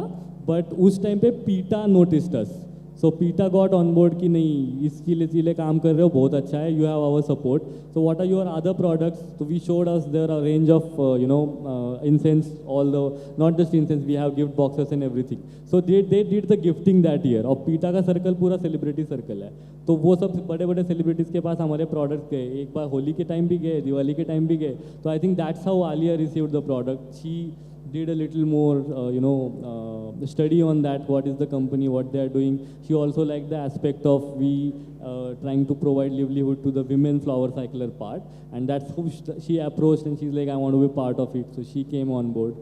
So it all started here in IIT Kanpur SISC with the support of Bandyopadhyay sir. Of course Funny sir also was very active that time, and just keep happening then. मतलब वो ना कि किसी चीज़ को क्या बोलते हैं उसको, सच्चे दिल से चाहो तो पूरी कायनात उसको मिलाने में जुट जाती है वाला चीज़ हमारे साथ आई थिंक होते गया।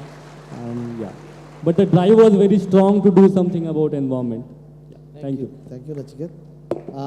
मिहिर, थोड़ा कहानी लंबा हो गया है, सो यू हैव टू से इन वेरी शॉर्ट कि ये जो प्रोडक्ट आप बना रहे हो इसमें टेक्नोलॉजिकल चैलेंजेस क्या है और कैसे आप मिटिगेट कर रहे हो उसको? ओके, सो जब हम लोग ने ये स्टार्ट किया था वायरलेस चार्जर बनाना, तो मैं कंप्यूटर साइंस बैकग्राउंड से हूँ और मेरा फ्रेंड बालाजी वो हाई वोल्टेज से है, और हम लोग इस पे डिसाइड कर रहे थे कि इस पे वर्क कैसे करना है। तो हम लोग ने ट्राई किया, तो मैं अपने घर से एक इंडक्शन स्टोव उठा के लाया, क्योंकि बेसिकली वो टेक वही है। तो हम लोग ने उसको ट्राई किया सबसे पहले, और जो कि मैंने उसको 15 मिनट के अंदर जला दिया। तो मैं उसको घर पे भी क्या दिखाता, वो फिर ख़त्म हो गई उसकी कहानी। फिर हम लोगों ने खुद से बनाना चालू किया, उसको हम लोगों ने आइट्रेशन करते रहे, उसको बार बार चेक किया, उसकी हाइट बढ़ाई, डिस्टेंस बढ़ाया, सब कुछ ट्राई किया, बहुत बार किया, बहुत कुछ जला, बहुत कुछ फूका, बहुत बार बॉम्ब ब्लास्ट की तरह भी वो जले हैं सब कुछ। और फिर उसके बाद जब हम लोग उस पर करते रहे तो हम लोगों ने सबसे छोटा मॉडल उसका 500 वाट का एक चार्जर बना दिया। फिर हम लोग फोकस कर रहे थे कि इसको और कितना स्केल अप कर सकते हैं। तो हम लोग को एक प्रोडक्ट की रिक्वायरमेंट आई, जो हम लोगों ने एक जो चार्जर है ये 45 डेज़ के अंदर कंप्लीट करके सेल कर दिया, वो भी 5 लाख रुपीज़ का, टू अ यूनिवर्सिटी। तो इसकी जो टेक्नोलॉजी से रिलेटेड था वो हम लोगों ने बार बार रीड किया, उसको यूट्यूब पे भी देखा, उसके बारे में पढ़ा भी, और हमारे मेंटर अंकुश सर ने भी उसमें हेल्प करी, बहुत ज़्यादा उस पर हेल्प करी, और हम लोगों ने बहुत सारे लोगों से उसकी हेल्प भी ली। तो इससे हम लोगों ने इस टेक्नोलॉजी पे संभव हो पाया हमारे। Thank you Mihir. निशांत, आगे आपके पास जाएंगे। तो जैसे आपने बताया, एंड एवरीबडी अंडरस्टूड कि energy can be stored in the form of gravity, है ना? बोलने में बहुत आसान है, हाँ समझ भी जाते हैं, लेकिन असल में इतना आसान नहीं है ना, जैसे कि आपको पता है फर्स्ट हैंड। तो आप अगर थोड़ा बताओगे लोगों को कि चैलेंजेस कहाँ कहाँ पे है। तो in short I will try कि पहले कॉन्सेप्ट आपको बता सकूं। जैसे हाइड्रो पावर स्टेशन या हाइड्रो पावर जनरेशन का आपने नाम सुना होगा, मींस आपने साइंस में भी पढ़ा होगा, पानी ऊपर से हम गिराते हैं और नीचे एक टरबाइन के थ्रू उसको रोटेट करते हैं और उससे हम जनरेटर कनेक्ट कर देते हैं।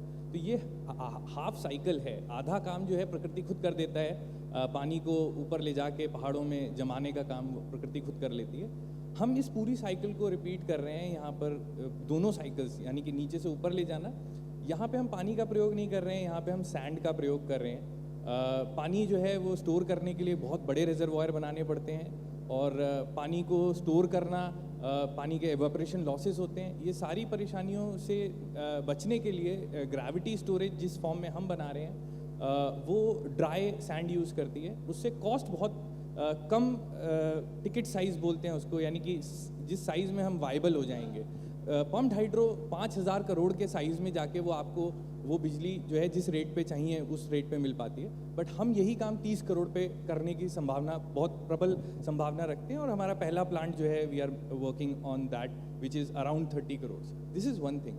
The challenge you know that I wanted to quickly touch upon. दो तरीके के चैलेंज, एक फिजिकल चैलेंज है कि बहुत लंबे गोल होते हैं, इसको छोटे टुकड़ों में तोड़ना होता है, बट फिर भी एक चीज़ जो बहुत काम आती है वो चीज़ यू नो भगवत गीता में दी हुई है कि कर्म कर, फल की चिंता मत कर। तो हर रोज़ सुबह आप उठें और कुछ भी चैलेंज आता है, मतलब एक चीज़ हमेशा कांस्टेंट रही है, बहुत सारे इश्यूज आते हैं, mechanical, electrical, civil, control systems, ये सारी स्टैक जो है, जो चैलेंजिंग स्टैक है, ये हम इसको रोज़ डील करते हैं और कहीं से भी परेशानी आ सकती है। बट एक चीज़ जो कांस्टेंट है वो ये है कि जब भी परेशानी आती है टेबल पे रखिए, डिस्कस करिए, उसको सबसे पहले तो सवाल ही पूछ लीजिए।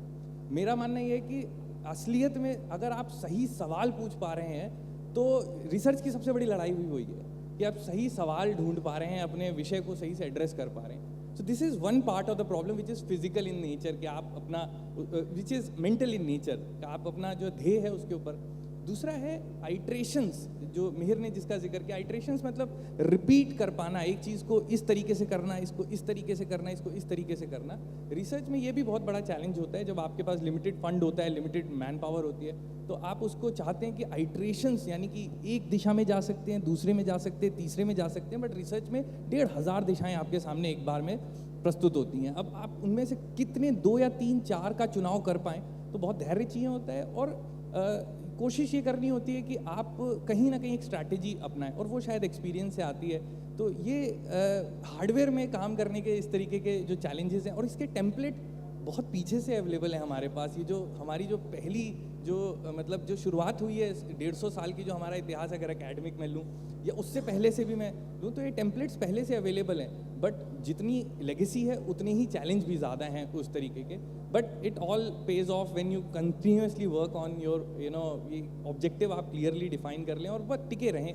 दैट इज़ जिंदा रहने की लड़ाई है हार्डवेयर में। If you continue to evolve then definitely you will succeed. और एक छोटा सा चैलेंज जो निशांत ने बताया नहीं, बाकी सब कंपनीज को स्टार्टअप ग्रांट देने के लिए पूछते हैं तो 5 लाख 10 लाख से उनका काम चल जाता है। निशांत को पूछा, बोला कि मुझे 5 करोड़ चाहिए शुरुआत में, क्योंकि a small structure will not serve his purpose and nobody is willing to bet on a new company with so much money, so that's another huge challenge. Just wanted to add, मतलब हम अभी ज़मीन लेने के लिए पिछले 1.5 साल से हम लोग तैयारी कर रहे हैं। जो हमारा सबसे छोटा प्लांट है वो 46 एकड़ में आएगा, 46 एकड़, which is quite a significant volume. तो ये चैलेंजेस हैं definitely, but I think it becomes easy, क्योंकि थोड़ा ग्लोरीफाई भी हो जाता है अगर आप बड़े स्पेस में कुछ काम करते हैं। It becomes easy to reach out, people know that you are working on a large project. So thanks Nishant. Sarthak, आपसे सवाल ये पूछूंगा कि for those of you do not know, वो उनका जो नोवो बोर्ड बना है उससे अभी स्कूल के फर्नीचर्स वगैरह बन रहे हैं। तो सार्थक, ये वाला आइडिया कहाँ से आया? सर बोर्ड्स हम लोगों ने डेवलप कर लिए एंड मेरा प्राइमरी फोकस कंस्ट्रक्शन सेक्टर था, because that is the biggest market जो मेरे बोर्ड्स के लिए है। बट अब जो नई जनरेशन आ रही है उसमें भी एक अवेयरनेस क्रिएट करनी है फॉर सस्टेनेबिलिटी की, पोल्यूशन की प्रॉब्लम्स है, इसको हम लोग सर्कुलर इकोनॉमी को कैसे प्रमोट कर सकते हैं, एंड टारगेटिंग स्कूल चिल्ड्रन, जिसमें मतलब उन लोगों को दिखे कि ये देखिए वेस्ट से बना है और ये कितना अच्छा बना है, ये रिसाइकिल करके चीज़ से बना हुआ है। सो that was one inspiration for us कि जिससे हम लोग एक सोशल रिस्पॉन्सिबिलिटी अपनी फुलफिल करेंगे, अपने एंड से करेंगे। तो दैट इज़ हाउ ये हम लोग जो स्कूल की डेस्क एंड बेंच बना रहे हैं, and mainly targeting primary schools, कि जहाँ पे ये जाए और लोगों को पता चले कि हाँ ऐसा, बच्चों को स्पेसिफिकली पता चले कि ऐसा कुछ हो रहा है, ऐसा आप भी कर सकते हैं। That is the main idea behind it. Thanks सार्थक, थैंक्स।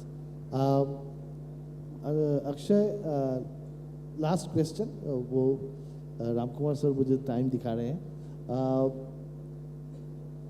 आप थोड़ा अगर साइंटिफिकली एक्सप्लेन करोगे कि आपका बायो फर्टिलाइजर कैसे काम करता है? बायो फर्टिलाइज़र में हम 3 टेक्नोलॉजी का मेजर यूज़ करते हैं, बायोटेक, नैनोटेक और केमिकल इंजीनियरिंग। बायोटेक में हम करते क्या है, हम माइक्रो ऑर्गेनिज्म का कॉम्बिनेशन प्रिपेयर करते हैं। हर प्लांट की एसेंशियल रिक्वायरमेंट्स होती है, कितना नाइट्रोजन चाहिए, कितना फॉस्फोरस चाहिए, कितना पोटास चाहिए, जिंक, सल्फर, ये सारी चीज़ें वेरी करती हैं। आप इसको इस बेसिस पे देख सकते हैं कि 100-150 साल पहले कोई भी फर्टिलाइज़र नहीं होती थी, फिर भी फार्मिंग होती थी। कई ऐसे माइक्रो ऑर्गेनिज्म अवेलेबल हैं जो हवा से नाइट्रोजन तोड़ के पौधे को दे रहे हैं, जो मिट्टी से फॉस्फेट बना रहे हैं, और कई ऐसे कॉम्बिनेशंस अवेलेबल होते हैं माइक्रो ऑर्गेनिजम्स के, जो ये सारे न्यूट्रिएंट और माइक्रो न्यूट्रिएंट को जनरेट करने की कैपेबिलिटी रखते हैं। अब दूसरा इसमें टेक ये इन्वॉल्व होता है कि कई ऐसे बायोमासेस भी अवेलेबल हैं, जैसे एल्गी हो गया। एल्गी में प्रोटीन 78% से ज़्यादा है, तो उसमें नाइट्रोजन की मात्रा बहुत ज़्यादा है। ऐसा फॉस्फेट रिच बायोमास हुआ, पोटास रिच बायोमास हुआ, सल्फर रिच बायोमास हुआ। इन सभी का कॉम्बिनेशन, बायोमास का एक कॉम्बिनेशन और एक माइक्रो ऑर्गेनिज्म का कॉम्बिनेशन हम प्रिपेयर करके एक कंसोर्शिया डेवलप करते हैं, जो कि source of generating nutrient as well as source of that nutrients दोनों का एक रेशियो होता है कि इसको जब आप खेत में डालेंगे, एक तो इनिशियल में उतना न्यूट्रिएंट भी देता रहेगा और साथ में माइक्रो ऑर्गेनिज्म सॉइल में जाके एक्टिव हो जाएंगे और फिर सारे न्यूट्रिएंट खेत में बनाना चालू कर देंगे। इसके बाद सर 1 मिनट मैं और लूँगा कि इसमें कई और प्रॉब्लम्स आ जाती हैं। लोग पूछते हैं कि बायो फर्टिलाइजर ऑलरेडी इसी कॉन्सेप्ट पे काम करते थे, तो इसमें आप नया क्या कर रहे हैं? We worked on a nano particle जो हम पराली से बनाते हैं, पुआल से, जो हमारे माइक्रोब्स की थर्मोफिलिक नेचर 78 डिग्री सेल्सियस तक बढ़ाती है। कितना भी धूप पड़ता है, मेन क्यों बायो फर्टिलाइजर नहीं चल पाता, आप जब खेत कल्टीवेट करते हैं, धूप पड़ता है, माइक्रो ऑर्गेनिज्म मरना चालू कर जाते हैं उसमें, क्योंकि वो कितना भी 20 डिग्री, 25 डिग्री, 30 डिग्री के ऊपर ज़्यादा नहीं झेल पाएंगे। तो ये प्रॉब्लम को रिजॉल्व करने के लिए हमने नैनो पार्टिकल पे काम किया, जो हमारे माइक्रोब्स की 78 डिग्री सेल्सियस तक थर्मोफिलिक नेचर बढ़ाती है। और तीसरा टेक जो केमिकल इंजीनियरिंग से आया है, आप कभी भी पुआल देखे होंगे तो उसमें एक चमकीली परत होती है। पुआल जब काट के सुखाते हैं तो वो लिग्निन होता है। लिग्निन अपने वजन, उससे हमने सुपर एब्जॉर्बेंट पॉलीमर बनाया जो कि कम्प्लीटली ऑर्गेनिक पैटर्न पे है, जो अपने वजन से 268 गुना ज़्यादा पानी सोख सकता है और धीरे धीरे करके पौधे को देता रहता है। तो जब इस तीनों का आप फर्टिलाइज़र को, ऐसे फर्टिलाइज़र जब रिलीज़ करते हैं तो खेत में जब ये जाता है तो सारे तत्व, nitrogen, phosphorus, potash, carbon, zinc, sulphur, ये खेत में बनना चालू हो गया। किसी भी क्लाइमेटिक कंडीशन में बनेगा, जहाँ सिंचाई आपने एक बार कर दिया, बार बार सिंचाई की ज़रूरत पड़ रही है, वो सिंचाई की रिक्वायरमेंट कम हो रही है, और एट द एंड यही रिजल्ट करता है कि आपका सॉइल की क्वालिटी भी इन्हेंस हो रही है और आपका जो इन्वेस्टमेंट है टोटल एग्रीकल्चर में, वो भी मिनिमाइज हो रहा है। Thank you. ये जो आपने 5 इनोवेटर्स के सुने, ये डीप टेक सिर्फ नहीं है, ये हार्ड टेक है, बहुत कठिन है। तो ये स्कूल में कितना पढ़ाई किया है मुझे पता नहीं है, लेकिन अपना प्रोडक्ट बनाने के लिए बहुत पढ़ाई करते हैं। They all read research papers and everything to make their product successful. So I just thought that you should know that this kind of innovation, it does not come from thin air. You need solid knowledge. And I know that few people are really keen to ask some questions. Yeah, go ahead. Is there any microphone that can be given to the lady? Yeah, please go ahead. She has asked me first. आप पीछे दीजिए। Thank you, sir. हाँ। Sir, मेरा question आपसे है। Sir, IPCC and NASA 2023 report next year 18 year India की जो 12 cities, major cities हैं, विल गो इनटू वाटर।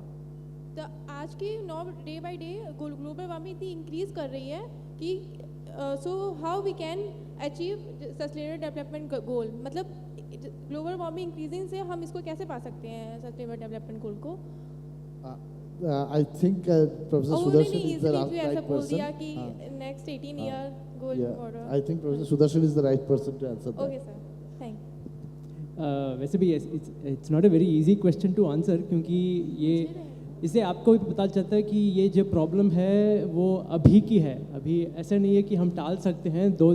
5 साल बाद करेंगे, 10 साल बाद करेंगे, अभी it's a present and clear and present danger जिसको बोलते हैं, अभी है।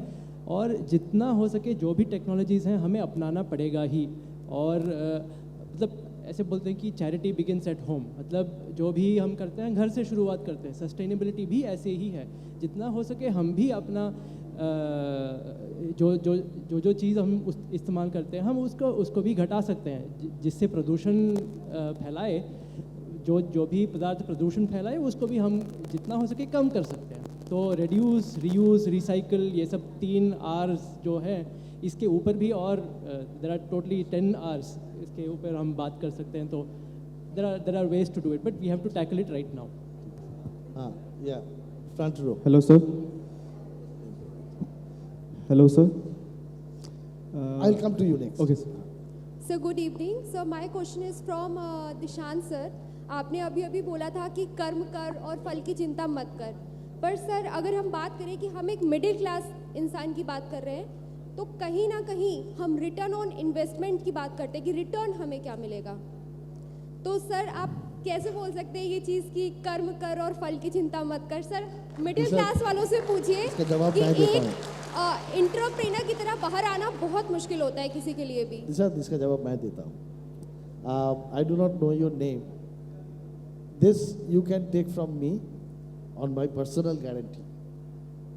अगर आप ऐसा कोई प्रॉब्लम सोच सकते हो जिसकी समाधान बहुत जरूरी है और उसका समाधान का आइडिया आपके पास है, मैं गारंटी लेता हूँ कि आपको 1 से 1.5 करोड़ रुपए पहले 2 साल में दिलवाने की जिम्मेदारी मेरी है। आज सरकार के इतने सारे बढ़िया स्कीम्स हैं, CSR फंड्स हैं, आपको प्रोडक्ट बनवाने तक हम पूरी तरह से मदद कर सकते हैं। लेकिन जो पहले अमित अग्रवाल जी ने बोला, सक्सेस सबके लिए नहीं है। तो आप रिस्क लोगे, कम करोगे, फल का चिंता मत करो, क्योंकि बाकी सब हम जुगाड़ कर देंगे। But you have to have that killer instinct. हाँ, वो बाद में बताएंगे आपको। उधर एक सवाल था। Hello sir, my name is Shauhard Barnwal, I am from Sultanpur sir. Sir actually my question is to Ankit sir. Ankit sir is doing very great initiative for young generation and for our generation actually. So we are that generation that should be empowered, because the plant that is planted by our ancestors, so we are using it. So we have to do something new. So sir, through it, the recycle problem is actually doing in village. And actually when I was usually go to the village, I was seeing that lots of dump of जो कूड़े के जो ढेर होते हैं, वो एक जो प्रश्न चिन्ह हम लोग के ऊपर बना दे रहा है अभी भी। तो वो हम कैसे उसको टैकल कर सकते हैं, जो एक रिसाइकल का जो एक समस्या है सर, कि उस रिसाइकल को हम गांव तक कैसे पहुंचा सकते हैं और उसे हम कैसे एक तरीके से अपने यंगस्टर्स को एक अवेयरनेस के रूप में दे सकते हैं सर रिसाइकल को।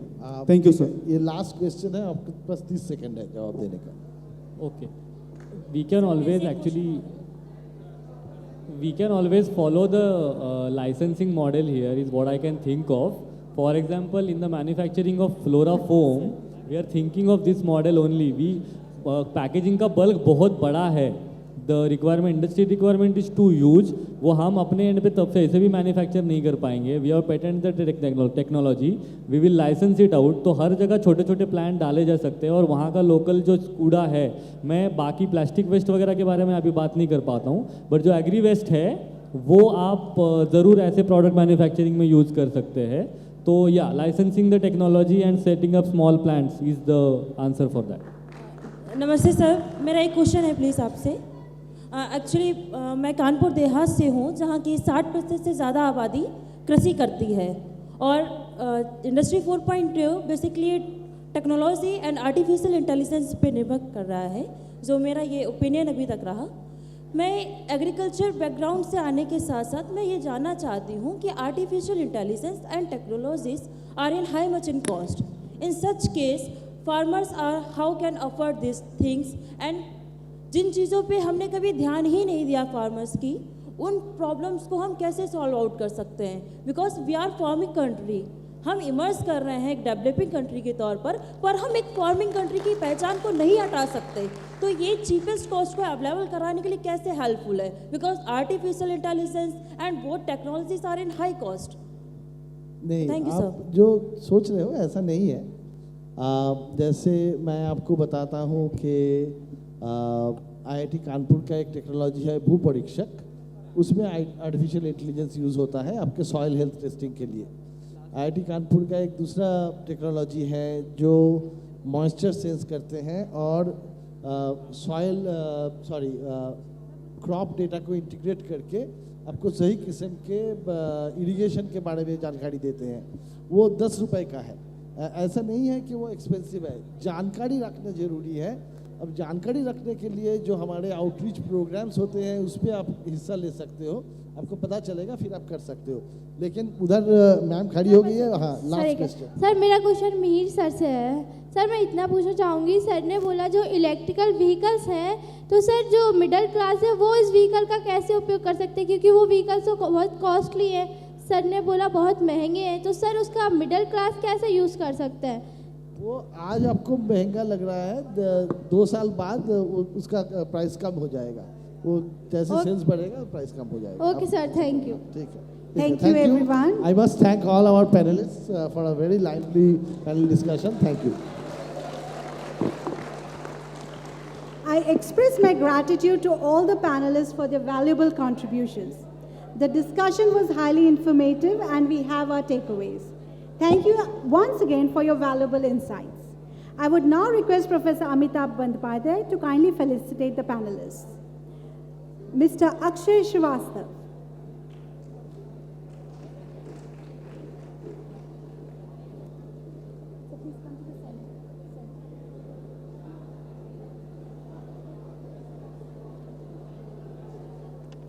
Students, please maintain silence.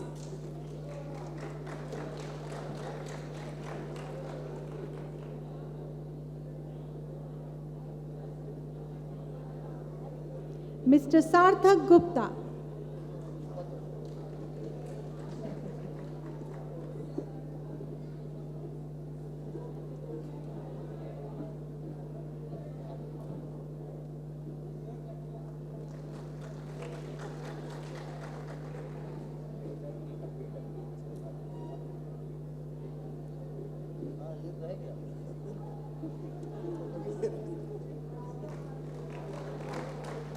Mr. Mihir Mishra.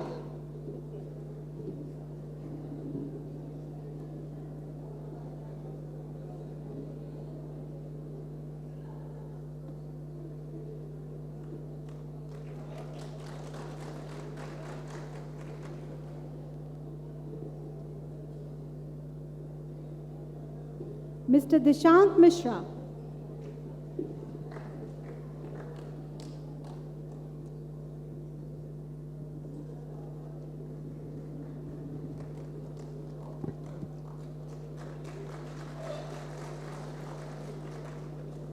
Mr. Nachiketa.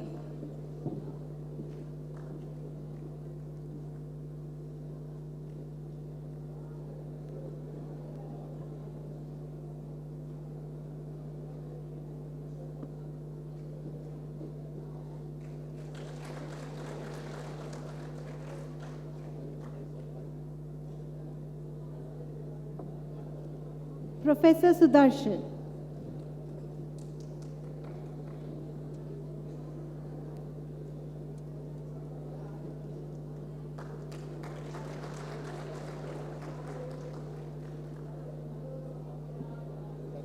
Now I'll request all the panelists to please come forward for group photograph.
Thank you, everyone.